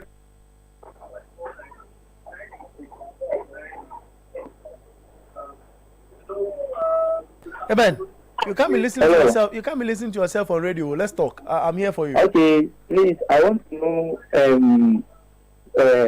how can I buy the ticket for tomorrow's game? Oh, okay. I'll give you information on that. Okay. Yeah. Thank you. All right, thank you too. I love these calls. You know, like I was waiting for that when it was intentional. Like, how can I get the ticket for tomorrow's game? Charlie, tomorrow we have to go and support our Black Stars. Therefore, go support Black Stars. As much as like we are criticized and we are Ghanaians at the end of the day, so like the team will need all the support they can get. Because at the end of the day, if they qualify, we'll all be happy. I don't think anybody will be sad that we've qualified for the World Cup. So as many that can troop in there and give the team support and boost their confidence, because like the 12th man is super important. Like that's kind of like that thing can fire the players up for them to give a performance that we would love to see. So please, if you can make it there on Monday, I know Monday is difficult. But yeah. No, it's at 7 p.m. 7 p.m. 7 p.m. Let's have another call. Like, hello, good evening. Your name and where are you talking to us from? Please, I'm Joe. I'm calling from Mountains. Your name again is what? Please, Joe. Joshua from Mountains. From Mountains. Joshua, let's. Please, I'm live on Citi. Again. Am I live on Citi? Yeah, you are live on 97.3 Citi FM. Okay. Please, I want to ask a question. The other coaches, there's Monofe and the other coaches who were added to Ghana's coaching team for our two previous games, Madagascar and Chad. Please, were they on the coaching team for our Chad game? I want to know. The coaches that were added to the technical they were there. Sorry. They were there. Were they available for the chat game? Yes, please. They were there. Wow. Then I'm really shocked that we lost. Wow. I'm really shocked because the only reason Ghana won those games, those Chad and the Madagascar and game had nothing to do with coach Otto. It had nothing to do with him. We only won because of the other coaches who were added to the coaching staff. See, the problem with the Blasters is coach Otto. He is the problem. I think the players are more than 100% committed to Ghana. They are more than 100% committed. That we should never doubt their commitment to Ghana.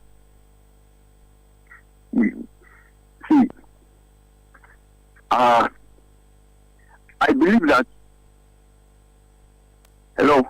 You are still live. I'm just not interrupting. I want you to make your point. See, the performance of teams, of football teams, has everything to do with the coach in charge of the team, not with the players. I've followed football for quite a long time. I'm halfway to 40. At first, I would see countries playing with star players, big players, and the results were not coming. And I would say, I'll be saying, but these players are big names. They are stars. They are selling in their clubs. How come they become big in smaller countries? And I was like, this players should be able to win without even a coach. I used to say that at times a player will miss a chance. Now, so you expect the coach to come and hold your leg, swing your leg and hit the ball and score. I used to say that. But after years of following football, I realized that it doesn't work that way. No matter the stars you have, if the coach is not right, the results don't come. I follow football. I realize that that's not how it works. You can have the biggest name. It won't work. Is the coach. We saw Argentina in the 2018 World Cup.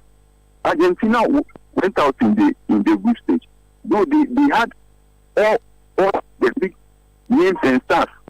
See, but after a change of coach in 2022, they won the World Cup. Same with Ivory Coast in the recent AFCON. When they sacked their head coach after performing badly in their previous games, the assistant went. Even you can use Barca as an example. Almost the same players, Flick comes and everything changes. See, like Sundowns. You can even use in Africa Sundowns. Yeah. Before Musimani, everything it was bad, but he came around. Everything changed. Even with women, England, Sarah, big man comes and everything changed. They are winning. Even US, their women were terrible. Emma Hayes comes and they won Olympics. The women won the Olympics. You see, even England were average. Even you could say below average. Southgate comes and everything changes. You see, I agree with you. So it has everything to do with coaching. We should never doubt the commitment of the players. These players are committed. It's not that I believe. I know. It's fair. That's how it works. Fair. At times you say these players should be able to play even without the coach and win again. Yeah. But it doesn't work like that. That's fair.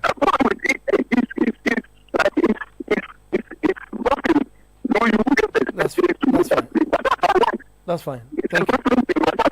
Thank you. So it's about football. It's about the men. We should stop blaming the players. Thank you. These players are committed. They are committed. Thank you. This guy, what's his name? This our Leicester player. He came and he played for Ghana. Had a serious injury, and I believe in the next few games he will come back. These players are committed. So we should never doubt the coach and be blaming the players. This one doesn't show commitment, he's lazy and all that. That's not how it works. You would think in like that's how things are supposed to go. Like, okay, you are selling, you come to Ghana, you should. No, it's the coach. If the coach is not the best, that's how things will go. It's as simple as that. We should try and get. I think your point is well made, and I appreciate you for that. So thank you very much for joining us. All right, I think he made his point. He elementarily what he's saying is that the coach is bad, and I agree.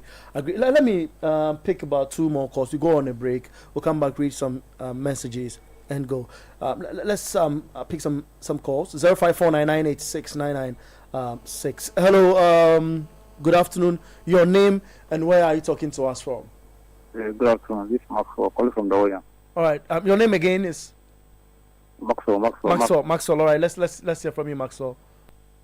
Okay. So I think Otoado is using the Black Stars to learn the job. He's using the Black Stars as a stepping stone. He's just using the Black Stars to learn the job. That's what I see. And he's using our Ghana national team to do his national service. That's that. Uncle Bernard. Always appearing, you know. He is using the whole national team to learn national service. How serious can we be as a nation? We are seeing what is wrong with the team, but we are not ready to make any improvement. And wow, it's the same thing every Ghanaian has been talking about, for a minute. We all have the same language that the coach is not good, but I mean, why are the people, those so-called football people, why are they not saying it? Or is it that then, what do they work to go against the game? You call themselves football people. The ordinary Ghanaians, we are seeing the mistake. are saying a good price. We are saying the food is not good. But almost see, they don't even be stick to Ghanaians. They will do what they like. They will go and take big money from Ghanaians. It's difficult to tell, my brother. It's difficult to tell as it stands. But I appreciate you on your call. Thank you very much. I feel your point is well articulated. Thank you very much. Okay. All right. I want to pick a last call. I'll go for a break. 0539 986 996 0549 986 996. Let's get talking on the line. Hello, good evening. Your name, where are you talking to us from? Hello, good evening. My name is Fifi. I'm calling from West. Your name is Fifi, right? Yes, Fifi. All right, Fifi. What's your take on all the discussions we've had on the first half? So, first of all, I think if we read the body language of our players, we will know that it's not that there's no quality. The problem is our coaching. And I feel we should treat our football like we treat any other ministry here in Ghana. We should pay some level of attention. We should pay a lot of attention to our football, because it's one of the ways that we can bring our people together. Look at Ghana going to play tag, and everybody is tuned in, either watching or listening. And we hear that Ghana is leading, and all of a sudden, I mean, bad. Come on. No bad, there are no poor team football, but in Ghana Black Stars, bad. I mean, I think the players are telling us that, look, we don't like the man on the bench. And Fifi. Hello, Fifi. Fifi's like, Fifi, kindly reposition yourself, yeah? And call again. I want to answer your call before I go on a break, because what you were saying at the point, the network had tweaked a little, so service was not really good. Let me read some messages. Let me start with Facebook. I say Facebook, YouTube. This says, Bright says, I believe there's a conflict of interest in Otuado's contract clause. I don't get it why we're still keeping him. For all you know, he's only earning $30,000 a month, and the $20,000 goes into settlement. Hello, Fifi. Are you back? This is Abi National. Oh, Abi.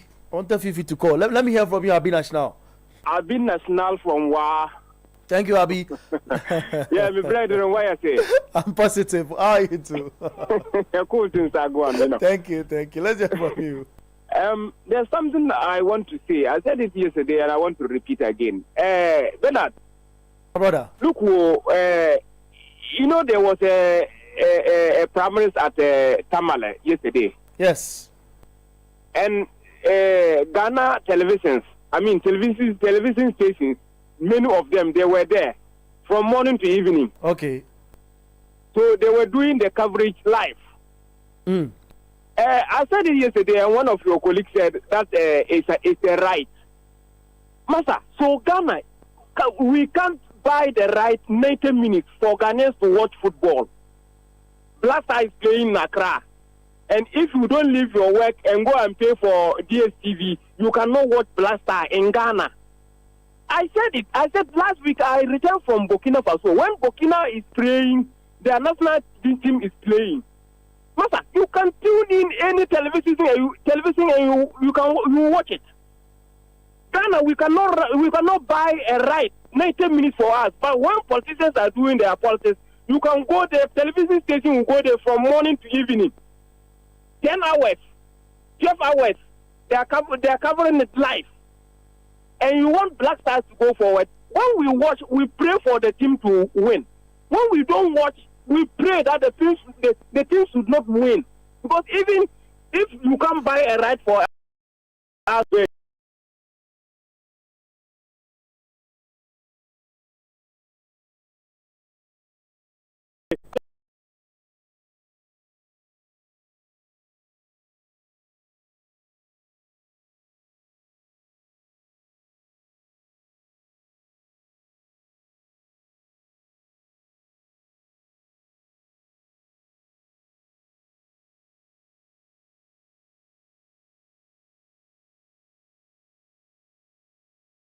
And I don't really want to speak because I know the implications of a result like that. I understand. And all the questions will be coming to Ghanaians are bothered. Tomorrow we have to win. No matter what. This one, Zidane says, not the Zidane, but, so maybe Zayden, let me put it like that. Okay, that's how he spells it, Zayden Mojemeno. Should a coach start Con over Gideon? Daniel Dazi says, attitude is everything. With the right mentality, we can do better. People are really behind the sacking of Otuado. What about the Ghana Football Association president? Ghana football is in limbo. You can't sack the Ghana Football Association president. Sweet Kwame says, blaming coach every time. Always blaming coach while the players are not good enough. Walk up Wahala, he adds that and sends a laughing emoji. I find it strange that people can actually. Some message before we go on break. I find it strange that people actually believe our coaches, our players are. But for takes, Central African Republic have started their game against Comoros. 0-0, just 3 minutes into that game. We'll go for a break. We'll come and talk about all of that in the mix. But I want to read messages so we come clean. Trap Star from Achimota says, Coach Otuado is the second Ten Hag. He must go before it's too late. Otuado is not even qualified to coach Legon Cities. He should be sacked with immediate effect, he says. Bryce says, I agree with you guys on promotion of coaches in the country. Typical example is Enzo Maresca of Chelsea. Osei Boateng Maxwell from Kotoko, junior player. Is a former Kotoko junior player. All right. Osei Boateng Maxwell says, I still trust the Stars to triumph over the Malians tomorrow, but coach has to failed Kamaldeen Sulemana, Sibo Bonsu. All right. Raymond Decoder inside Tama Community 4 says, if we qualify for the World Cup, it wouldn't be the effort of Coach Otuado because no tactical coach will wait for things to get worse before doing substitutions. He says. Ejaba from Sakina Accra says, Abeku and the team, thanks for your continued coverage on the Black Stars. However, I wish you lead us to know the tactical strengths of the Malian team as against the Black Stars and ability of the two coaches meeting tomorrow, not leaving the emotional energy of two. This will help us to make good decisions. I understand your decision you want to make. That's it, right? All right. Well, we'll go for the break. We'll come back. We'll talk about what you asked, the team's strengths, and then we'll talk about the coaches as well. Tom Saintfield, right? He's a big coach. Someone who knows football on the continent. Yeah. So we'll come and talk about the two coaches. That's our coach. If you pair him against any coach, we are in trouble. Oh, he's not cutting there. He's not there. But Charlie, we are managing. It'll be fine. Let's go for a break, right?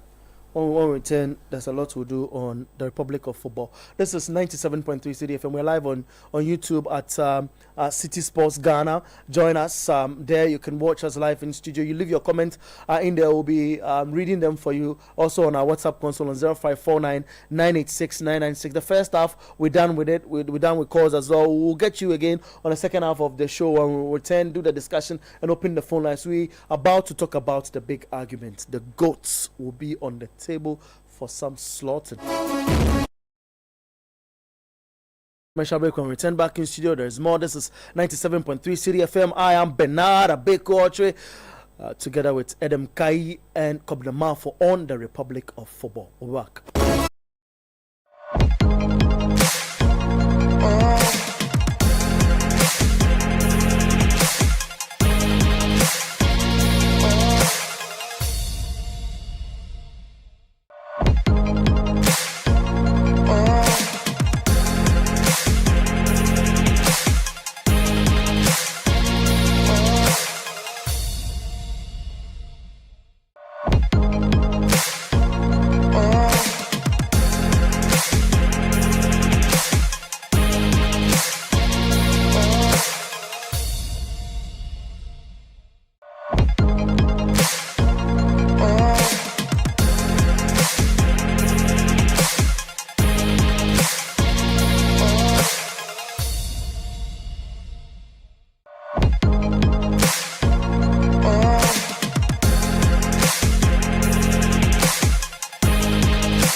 live on your radio 97.3 Citi FM, live on X on Citi FM 97.3. You can say something on our X page on Citi FM 97.3. You can get us on YouTube, Citi Sports Ghana.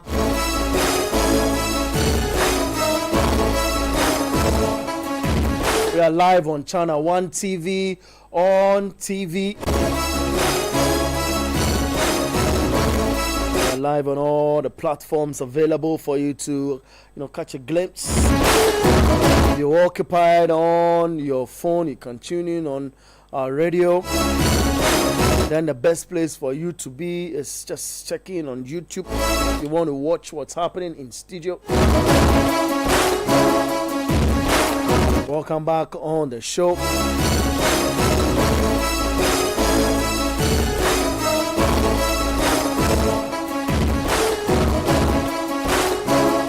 So you can repost that's on our Citi FM handle, Citi 973 on X. Repost that.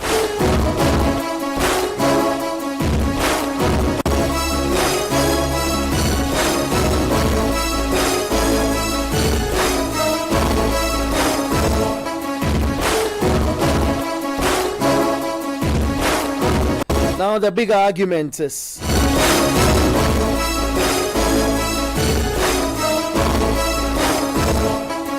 in Yerevan on September 6, 2025, Cristiano Ronaldo propelled the smiles on your face, propelled Portugal to a dominant 5-0 victory over Armenia in the 2026 FIFA World Cup qualifiers.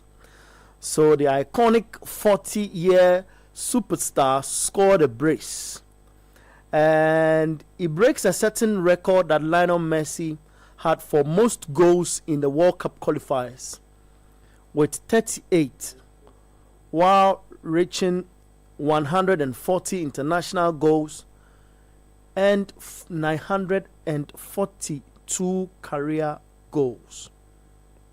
That's Cristiano Ronaldo. 140 international goals, 942 career goals, and he's still counting.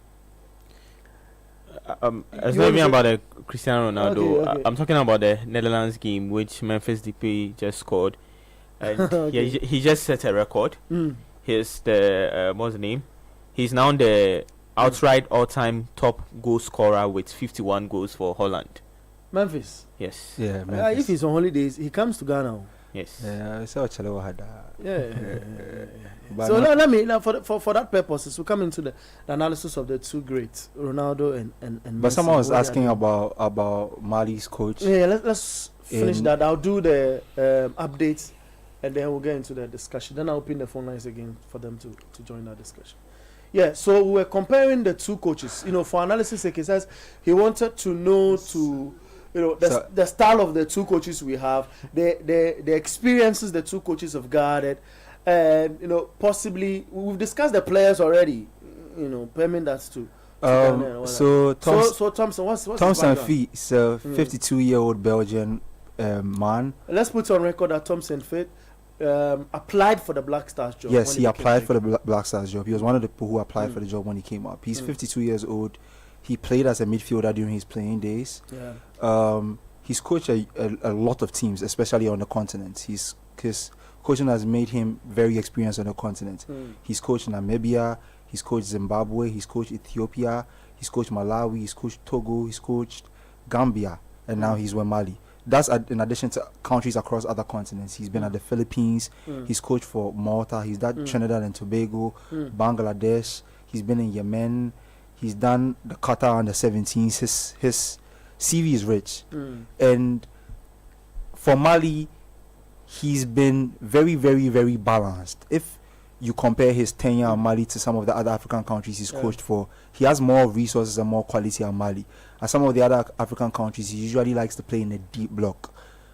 He preferred the 4-5-1s to the 4-4-2s. He uses 4-4-2 a lot with Mali. Yeah. But as I was saying earlier when we were speaking about the game, he it's a 4-4-2 out of possession. Okay. In possession, it's a combination of a lot of other things because he has players who can do multiple things. Players who can easily play in two different positions.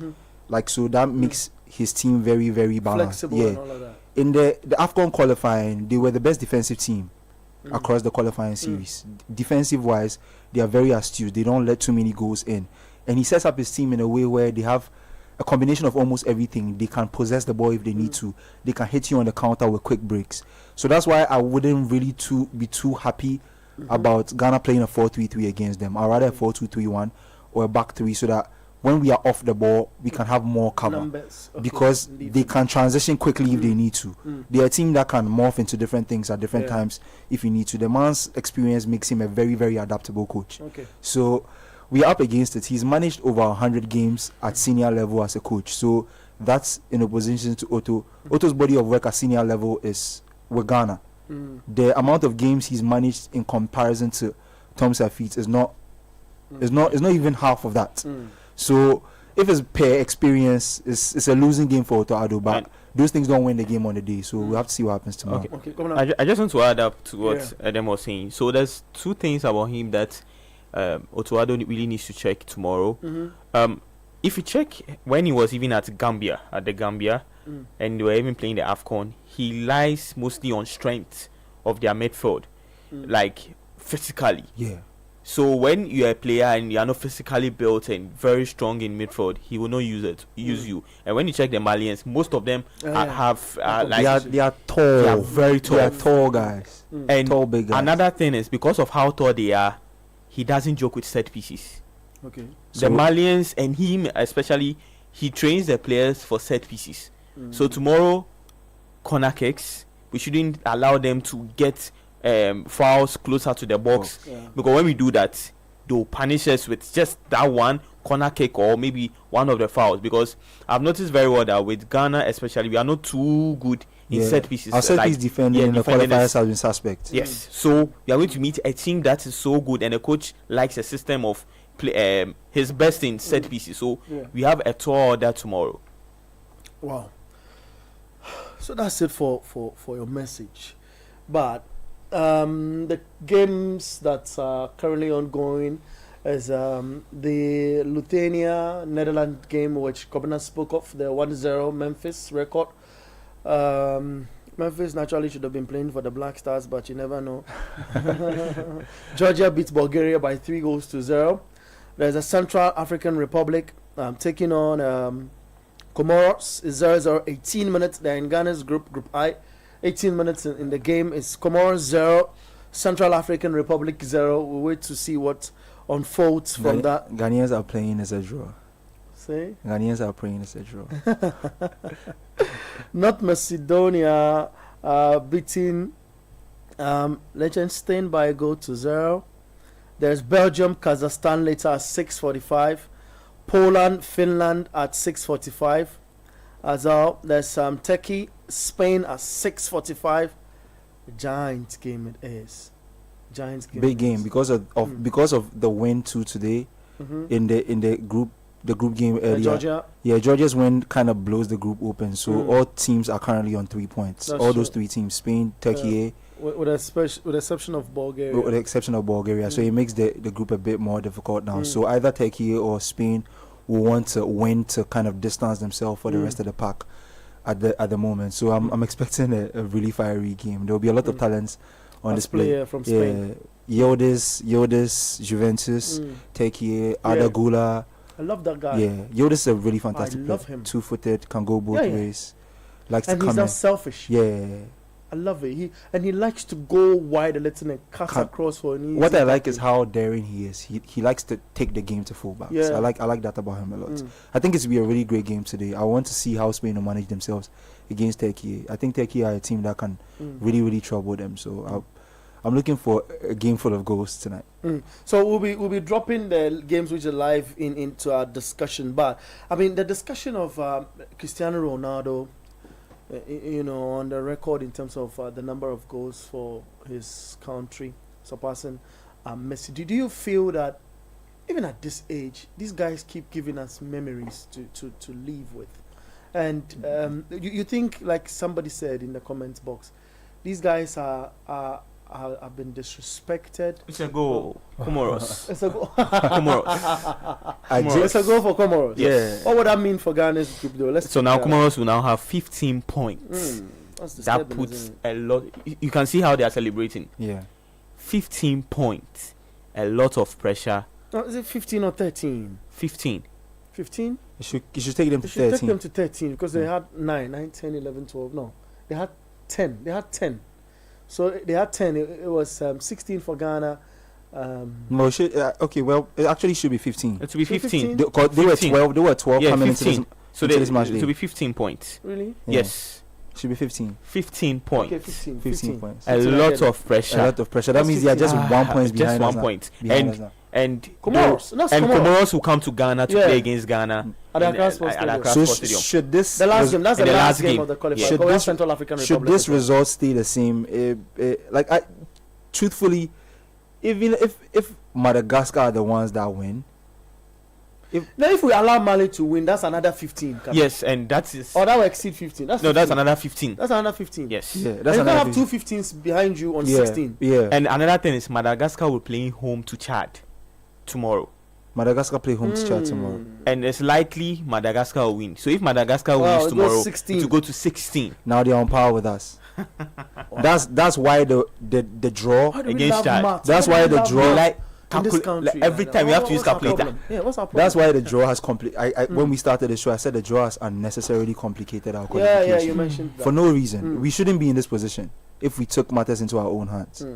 But with the Ronaldo conversation, Ronaldo and Messi conversation, I don't feel like, especially Ronaldo, I feel like fans aren't fair to him, especially after Messi's World Cup win. This is coming from somebody who I'm a Messi guy. Like I'm a Messi guy, but I'm not even going to Ronaldo is incredibly disrespected, and it doesn't make any sense to me.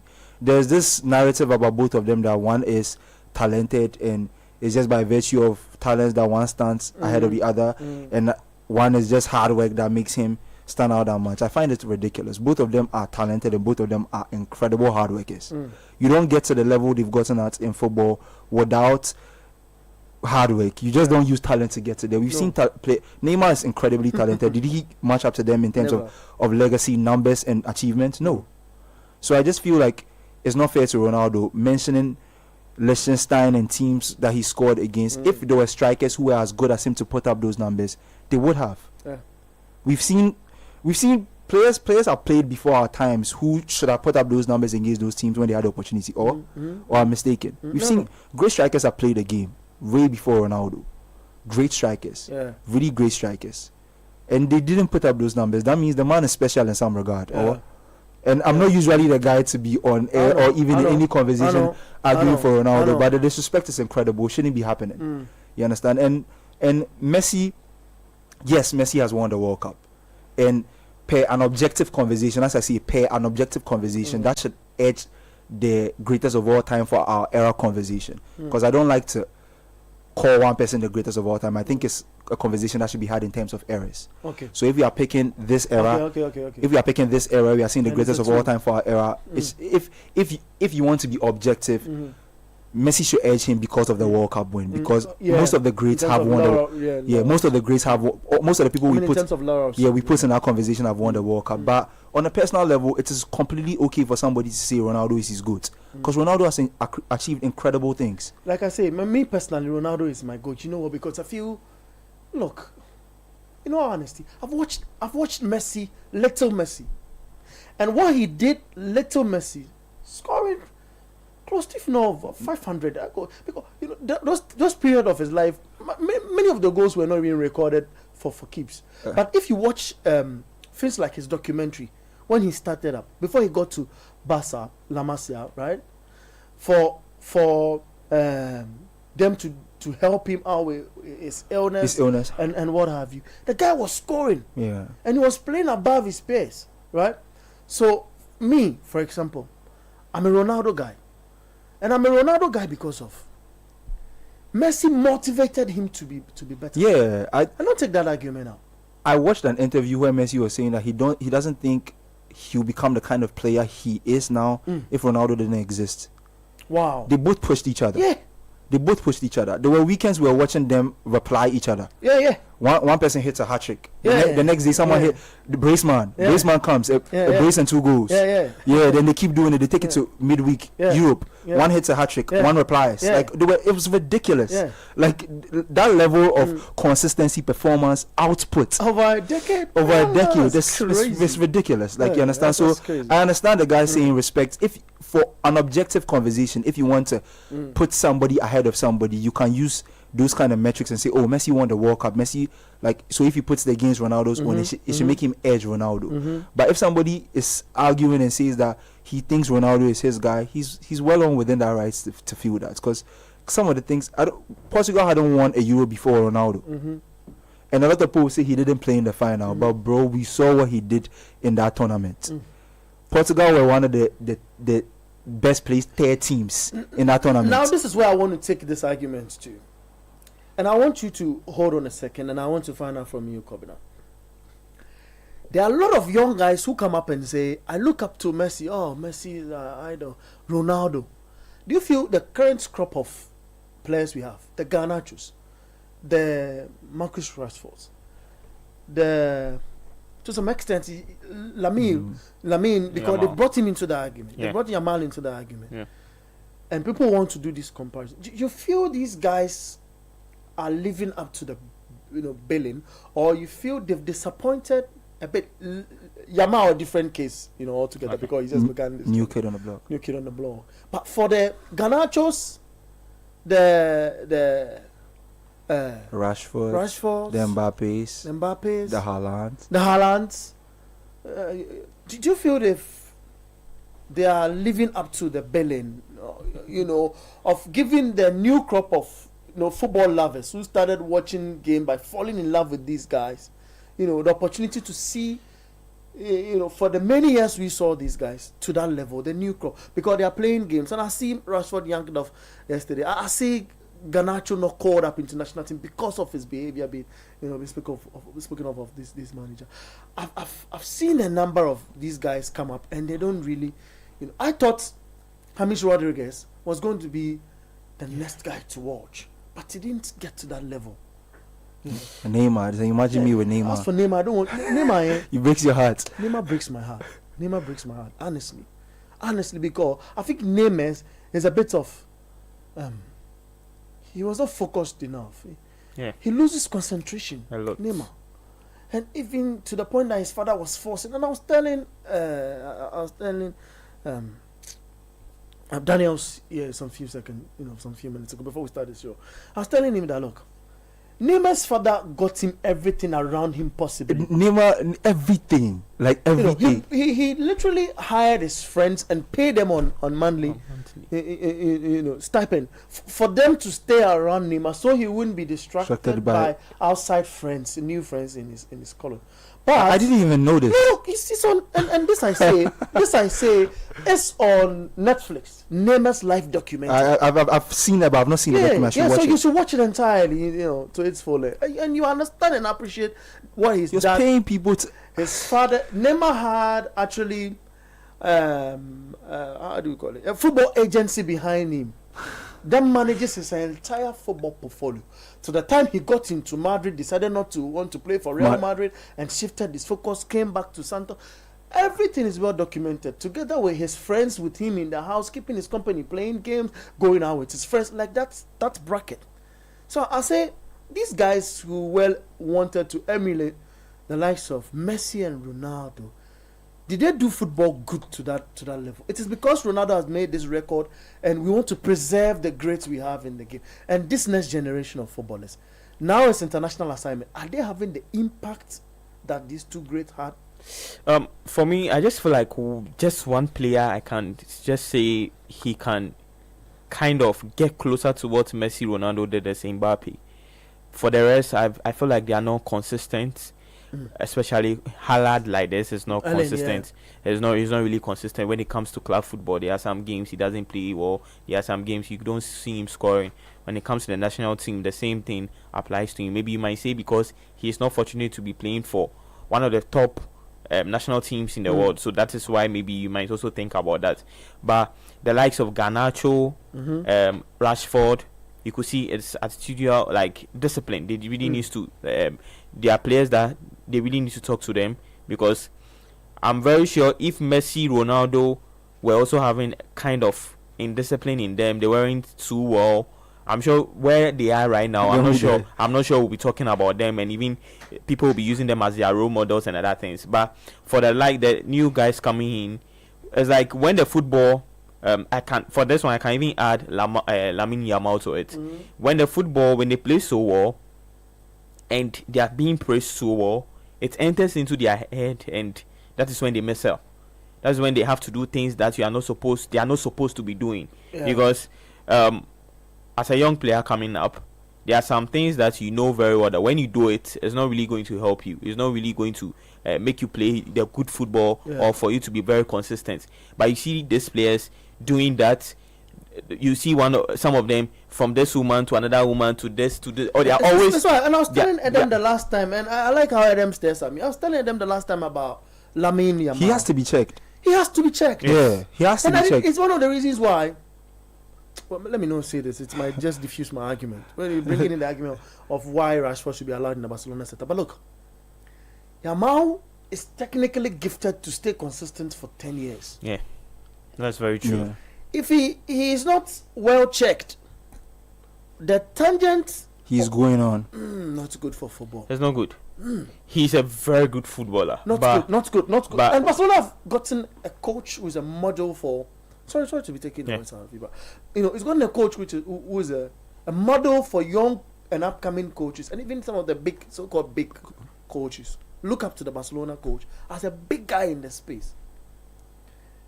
If I feel you are 19, right? 19-year-old, you find yourself playing with that kind of, working with that kind of coach, you should be cool-headed. Yeah. Because you're going to get a lot of things from him to project your career. That's very true. Today you go into some I'm not saying Ronaldo didn't do, at the point these models and what have you, but he got his mother right by him. And I've read a lot on this thing too. To say, what make athletes focus on what they are to do. Okay. I have been in a situation where I've seen Webster. She's an athlete from Germany. Flew down to Ghana with the personal coach, to get ready for an Olympic game. I'm not saying athletes do not prepare well, but for a footballer, your life is like always you are preparing for the next thing ahead of you. Yeah. If Yamil don't have his mother close to him, wherever he stays, he should be in this apartment with the mother. Well, from reports, he lives with his mom. He lives with his mom, and his grandmother is around. The thing about this is that, you see, I feel like footballers' personalities differ. Okay. That's why we had a superstar like Ronaldo and a superstar like Messi. They are both superstars. They are very, very different human beings and individuals. True. Ronaldo, guy man. Messi, there's a guy man. Messi, he's a simple t-shirt, simple guy. trouble guy. Ronaldo, guy man. Parties, he likes the. But he knows how to. Yeah. And I feel that is what we have with Yamal. Yamal is more of a Ronaldo in terms of personality than a Messi. Yeah. What I've heard the Barcelona presidents, in accordance to this conversation, say is that when his party for his 18th birthday came about and there was a lot of controversy about it, he said that he would have been bothered if Lamine did all those things, returned back to training, and wasn't putting in good effort. He said Lamine went, did those parties, came back and was training as hard as everybody or even harder. And if that is the truth and that is what is happening on the training ground, that is good for him. Okay. He should, because there are a lot of footballers who enjoy their life outside football. Yeah. When Rooney is one. Yeah, but perfect example. But when it comes to football, when Rooney was never a slouch. Yeah. He knew how to balance the two. I don't feel like we'll get superstars like Messi all the time. Superstars who are very meek and quiet and have very simple private lives. Most of them, for the amount of money they earn alone, their lives can't be quiet. You understand? What would be problematic for me if Lamine continues on this path of having that kind of lifestyle outside football, and when it comes to football, he doesn't apply himself. Okay. And that's what happens to a lot of the players. I think that was what was happening to Rashford at Man United. There were reports that he showed up to some training sessions drunk. That's all Rashford. He's not serious. Forget it. And that is unacceptable. You can't be showing up to training drunk. Nobody's paying you £300,000 a week at Manchester United to show up to a training session drunk. So, if for the players, I feel like if you can balance your personal life and it doesn't come too much in the way of the level to which you apply yourself to football, it's fine. Because you can't expect everybody to be a Lionel Messi. True. Yeah, that's just it for me, Idibab. Okay. But for Lamin's age, I completely agree with you. He has to be checked. He has to be checked. The parties should limit. The social media should be limited. Like those things should be limited. It, like, you understand? It doesn't add more to you. It takes more than it adds, if you ask me. Because like I'll say this about Messi. And the kind of woman he's exactly. Yeah. Look, these guys, these women want to just make money. We all know this. They want to make money. They want to make money. You're a new kid on the block. There's a new kid on the block. He's scoring. He's playing. Look. For me, I'll use Ronaldo and Messi as an example. Ronaldo and Messi were great players, were in great clubs, and the environment around them was good. But one thing everybody fails to realize is that they applied themselves to. It wasn't just everything being set and they just came and did whatever they wanted to do and they became the players they are today. They applied themselves. Ronaldo had to be under Fergie's tutelage. He had to listen to Fergie. Yeah. He was listening to Fergie, not just showing up and doing what he wants. He was listening to Fergie and the coaches around him. There was one of his coaches whose interview I watched, and he discussed how like Ronaldo became the season he played where he scored 32 goals in the Premier League, and the kind of clips they went through, and he was showing Ronaldo that you see what you do wrong here. Yeah, the very first thing I remember from that interview, what he said was when he played the first set of clips to Ronaldo about what like strikers who score a lot of goals, he played clips of strikers who score a lot of goals and played his clips for him, and asked Ronaldo one thing, that what is the difference between what he sees in those strikers who scored a lot and his clips. The first thing Ronaldo told him was that the strikers who were scoring a lot of goals weren't taking a lot of touches. Then he was like, when Ronaldo told him that, he knew that the guy is the one. Like he knows what he's supposed to do. He had noticed the problem with his approach to the games. Okay. He was applying himself. Okay. He wasn't just being tossed and it enters here and it goes through the other ear. So that's what they'll need to do, Bob. If maybe you do all those things too and you don't reach that level, then maybe you are not at that level. So we'll just leave it at that. But I think that's what the young guys should do. They should just apply themselves to the environment they are in. Because Mbappe is at Real Madrid. You have access to some of the best players in the world, best coaches, best everything. Apply yourself. He had a fantastic season last season. It was just that on a personal level, just that collectively the team didn't win much. But if he can continue the same way this season, I don't think he can achieve the things he wants to achieve at Madrid. Somebody says we're advising these guys their pocket and their lifestyle, but our lifestyle to people don't know. But because we don't, we are not out there. We are not footballers. Yeah, our job is to. These guys are out there. They're on the field and they are social media. Look, if Yamal had everything he was doing and was not putting on socials, nobody would know. Yeah, nobody will know. Yeah, nobody will know. Nobody will know. And we all see nobody's even saying he shouldn't do these things. But second goal for Comoros. Second goal for Comoros? Yeah. Second goal. What does that mean? Like, let's pause on Yamil Bay for a second. But I mean, what does that mean? Okay, so please let I'm coming. Yeah, okay, you refresh your stuff. Okay. So he continues and says, that's Sweet Kwame saying he doesn't know our lifestyle. Sweet Kwame, look, our lifestyle is what you are seeing. Okay. You know what I mean, so anyway. Yeah. Okay, so now still Comoros. So Comoros will be having 15 points. Second position plus 2 goals. So plus 2 goals. These guys will be. They don't have a lot of goals, alright. They'll be pumped against Ghana. Yeah. What I'm scared about is Mali have a goal difference of +7. Yes. Ghana have a goal difference of +10. Yes. The rest all have. Chad have -14. Central African Republic have -9. Madagascar +5. Comoros now +1. Okay. So should I'm not being a prophet of doom. Let's say we don't win tomorrow. Okay. The results Chad will put up, Mali will put up against some of the other countries if they can get games that have high scoring lines, like high score lines, like we did when we won 5-0. It can come to our detriment. Mali is here to play Chad. Yeah. Mali is here to play Chad. That can be a game they will score a lot of goals and provide. They can come here tomorrow and play for a draw. Yeah. Just come frustrate us, play for a draw, and know that they just have to score a lot of goals in their last 2 games and win the group and go through.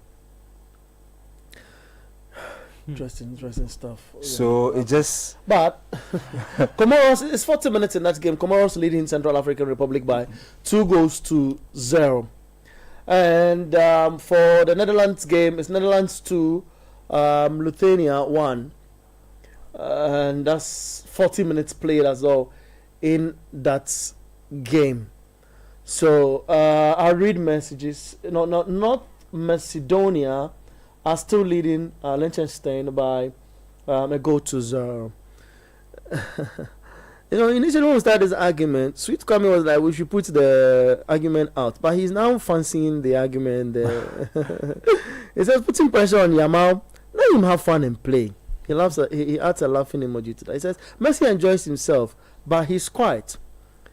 Then he comes again and says, Mali draw or win. I think he's connecting that to the Black Stars. Oh yeah, that's on YouTube. Me the Mali game. Yeah, if I'm being very honest to you, if I'm going to be an objective analyst on this show, I think it's more of a loss or a draw for us than a win. That's how I feel about the game. Like personally, all the things that have happened in our qualifiers, and if I'm going to use our AFCON qualifiers as a precedent to when we get to positions like this, the history of Ghana in the last 2-3 years when we get to positions like this is not the best. So if I'm going to go by that precedent, it just makes me not confident ahead of tomorrow. But the Ghanaian in me wants that result to come home. Orlando says, good evening, guys, please. I'm not seeing Ghana winning tomorrow. Ghana, 2-1 against Ghana. Okay. Kwame from Abokobi says, our minister is fighting the STV, a private entity, when our national station cannot have the rights to show football of our national teams. Let's get serious. Yeah. Mr. T from Awoshi says, Bernard, what happened to the e-ticketing project? Charlie, this game, there's no e-ticketing, and I can't even explain. Where can we buy tickets to go and support our Black Stars? I guess we will buy it at the stadium. Yeah, so... yeah. Okay, so... I've sent the boss a message, the NSA boss a message. I think he's busy, so he's here tickets are available on sale at the Accra Sports Stadium. Yeah, simple. The Osu Access Bank Shell. 2-2? Yeah. That's 2-2? Yeah, yes. That's for the Netherlands game. The Lithuania just equalized. Wow. Interesting. So, Accra Sports Stadium, Osu Access Bank Shell. Oh, okay. Independence Square and Airport Shell. Say that again, please. So, Accra Sports Stadium, Osu Access Bank Shell, Independence Square, and Airport Shell. Okay. I think Sweet Kwame is just disturbing. On our WhatsApp. Netherlands group is really looking interesting now. Okay, so the EKJ also says Ghana 0, Mali 3. Hey, Charlie. Boys no give him crowd. Boys no give him. Then Sweet Kwame comes again and says, Bernard, don't you like fine women? What happened to the concoction Coach Nimley gives you guys? Charlie, I've not gotten mine, so I don't know what he's talking about. You make steady for them. The Netherlands are joking. I tell you what, they're playing some good football too. We just don't know what's happening. Let me pick some few messages on our WhatsApp console as well. Okay. All right. So let me pick some messages. Great. On WhatsApp, it says one thing you guys are forgetting is that the fans also pushed both Messi and Ronaldo to become who they are. That's very true. I completely agree with that because we created a narrative. There's every match day there's an argument. Yeah. Every single match day, even when there are no match days, arguments day. So that's part of it. And the footballers, a lot of them act like they don't see those things online. They watch everything. They see it. Yeah, when they are going to play the game, some of those things are in their head. It's true. Sometimes you see in the kind of celebrations they do when they score goals and things. They are watching the things we are saying online. They know, they are informed. So they go out there to and try and show out in that regard. So I completely agree with that. Okay, George from Ashaman says, I'm scared Yamal will continue on this tangent and have his career cut short by a reckless act, either by himself or someone hurting him. Needs advice. Maybe the women will be above him. The women will be above him. That one. Yeah, because we all know what they are in for. Yeah, you are 18. Like date around your pool. 18. Like. Charlie, if you guys from 21, safe normal. Yeah, but the guy is just 20, going for the 28, 30. Charlie, this guy. Charlie. Hard guy. Nah. I guess you, because I saw Hendrik get married to a woman really older than him, and I found that strange. Like, not that. Like, what is he now? The performance and all that. You see his perform. Like, do we hear of Hendrik? That's a Madrid guy, isn't he? Yeah, Hendrik. And Hendrik he just turned 18, if I'm not mistaken. I feel like, I mean, here in Africa, usually what happens with regards to marriages, like usually the man is older than the woman. Usually, yeah. I mean, I feel like there are extreme cases where the women are older than the men, but the gap between like this is big, especially for someone who is a sportsman at this level and making this amount of money. It's hard for me to look at it and see that, oh, this is something that doesn't have an ulterior motive. I don't know if you get me, but like, hey, then again, that's just my opinion. Like, yeah, I don't. It's these people have their lives, like, you get me. So. But what's wrong with Sweet Kwame? Sweet Kwame, they talk more. Sweet Kwame is continually for look sharp for Bernard. Sweet Kwame be like that convo where they concern out. This guy just be stubborn. He comes on and says, and then he laughs. He's following the thinking Lizzo. He comments, we read the comment and he comes laughing. He says, Charlie, Yamal day like Bernard. Your age mate. No. Yamal is a kid, I beg you. Yamal he just turned 18. Yeah. I beg you. So I mean that's it. 0549 986 996. Your WhatsApp line.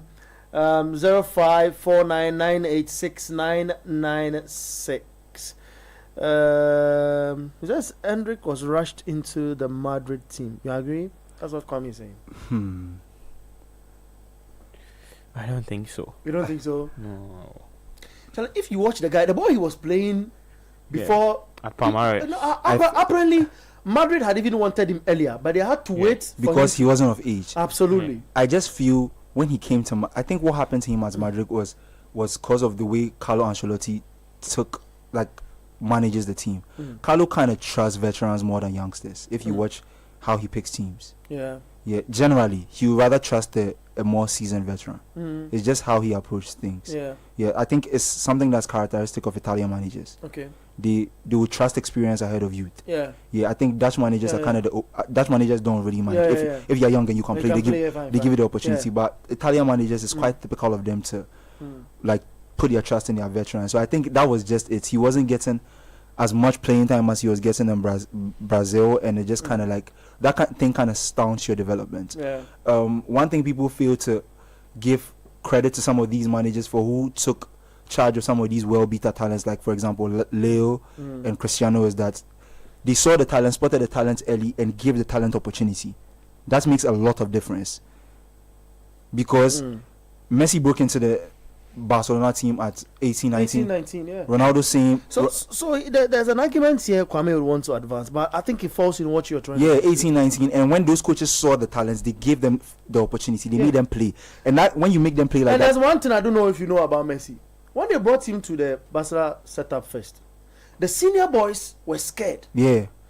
Because the coach asked him to choose a position he wants to play. And everybody was scared because they had watched him, before. That's Namasia.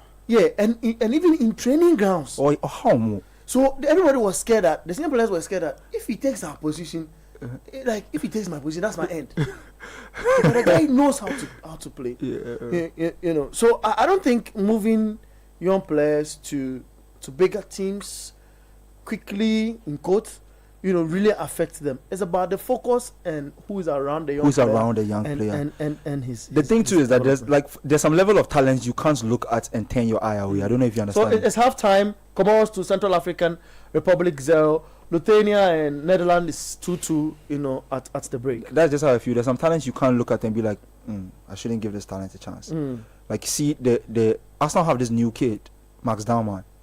Like, I watched a couple of games of him at youth level. I was like, this guy is going to be the first team soon. Like, and I'm not surprised he's knocked on Arteta's door, because like, you see what he does at the age he's doing it, and he's clearly playing above his age mates. Like, you understand, the talent levels is clearly above his age mates. So sometimes, if you don't get the balance of all the things, my older brother always used to say this thing about Messi, that the timing of everything that happened for Messi was perfect.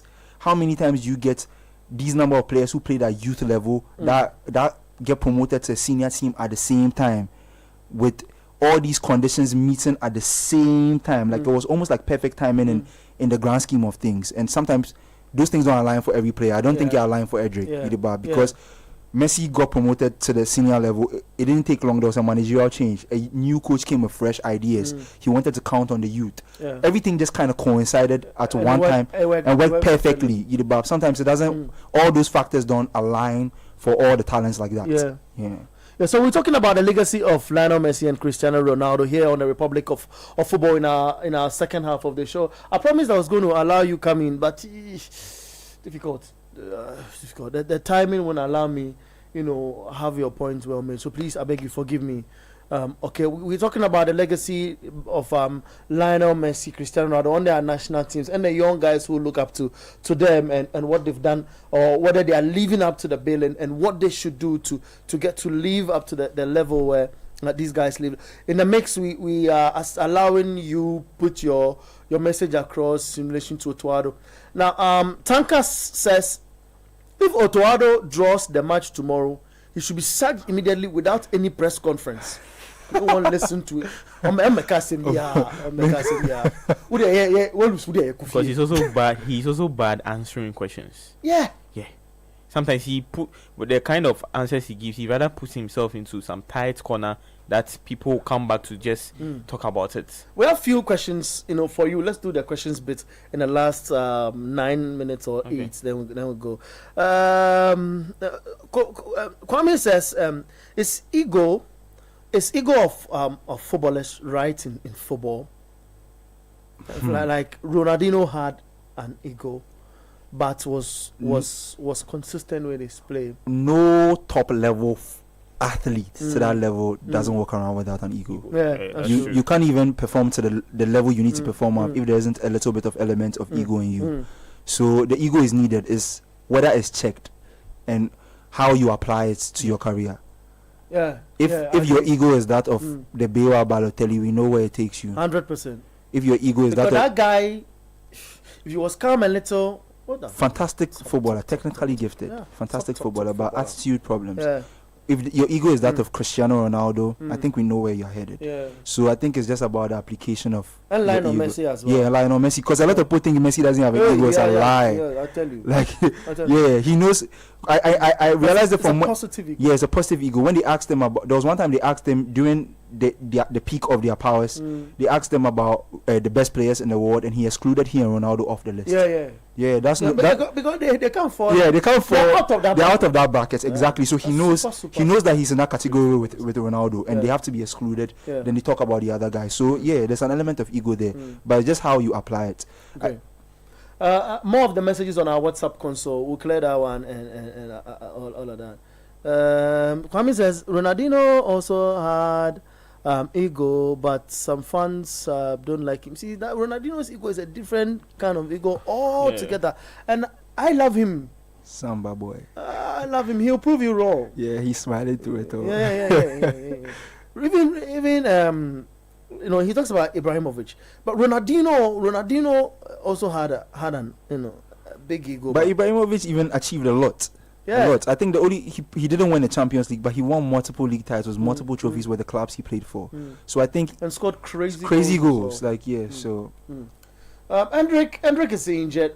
That's why he isn't part of a team at the moment. I think we didn't play to his strengths under Ancelotti. Hendrik is pace and power, and not too much skills and control.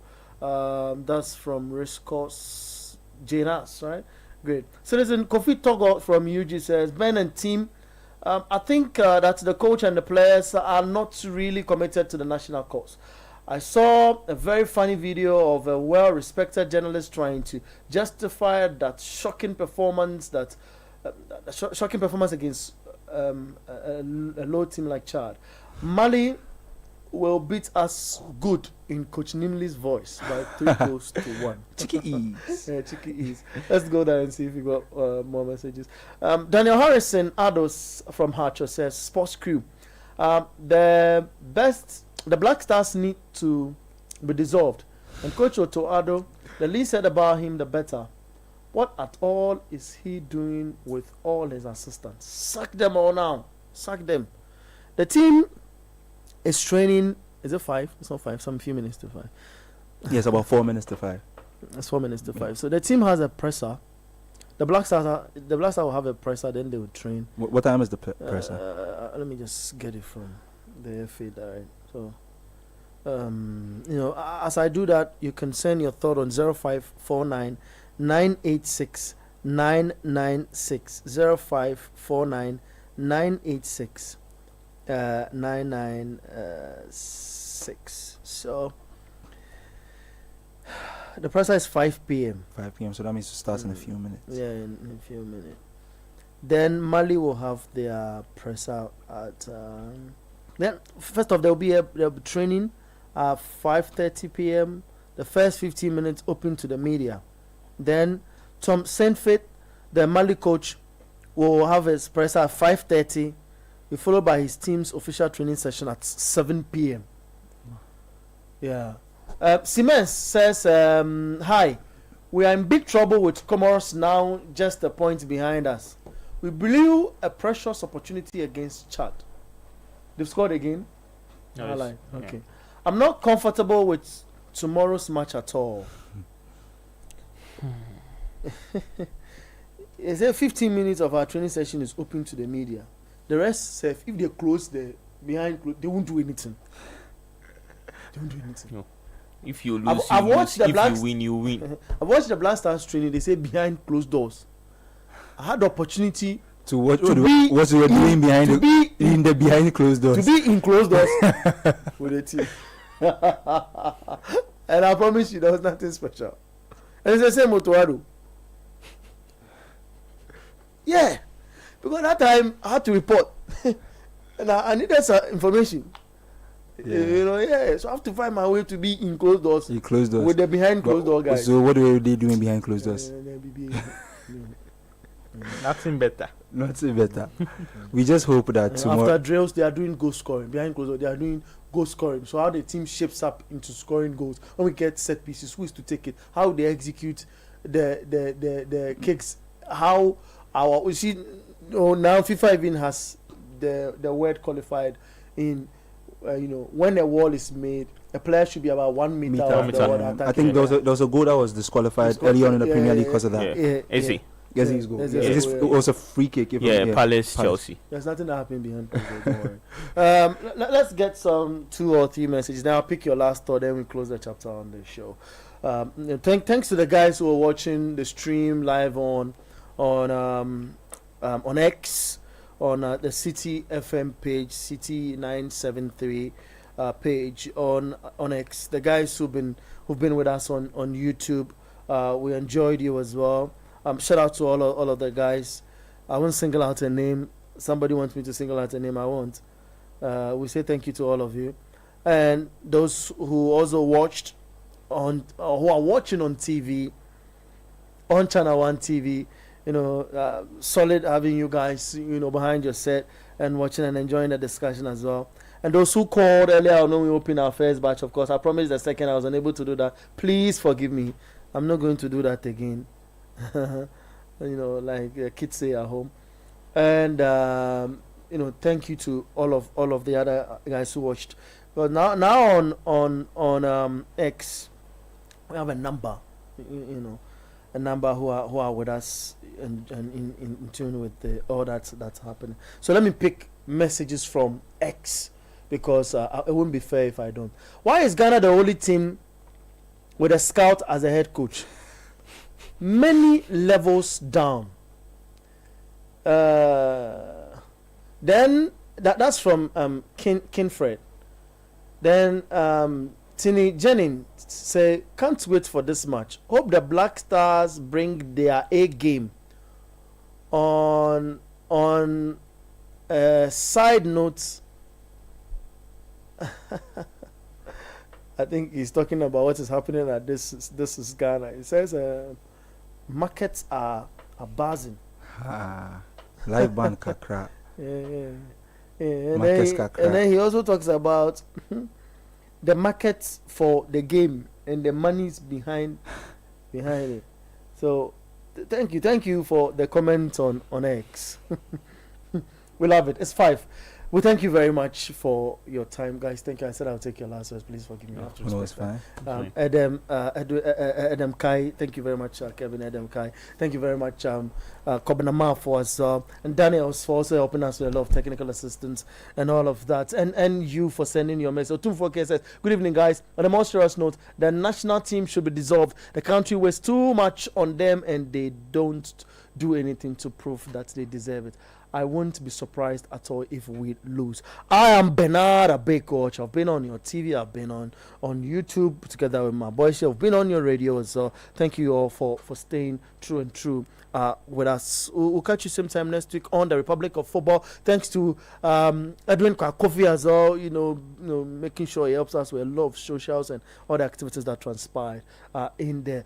We'll catch you same time, another time on your radio tomorrow. There's kickoff, where we'll bring you the very latest on the world of sports. We'll be live here on radio at 7 p.m.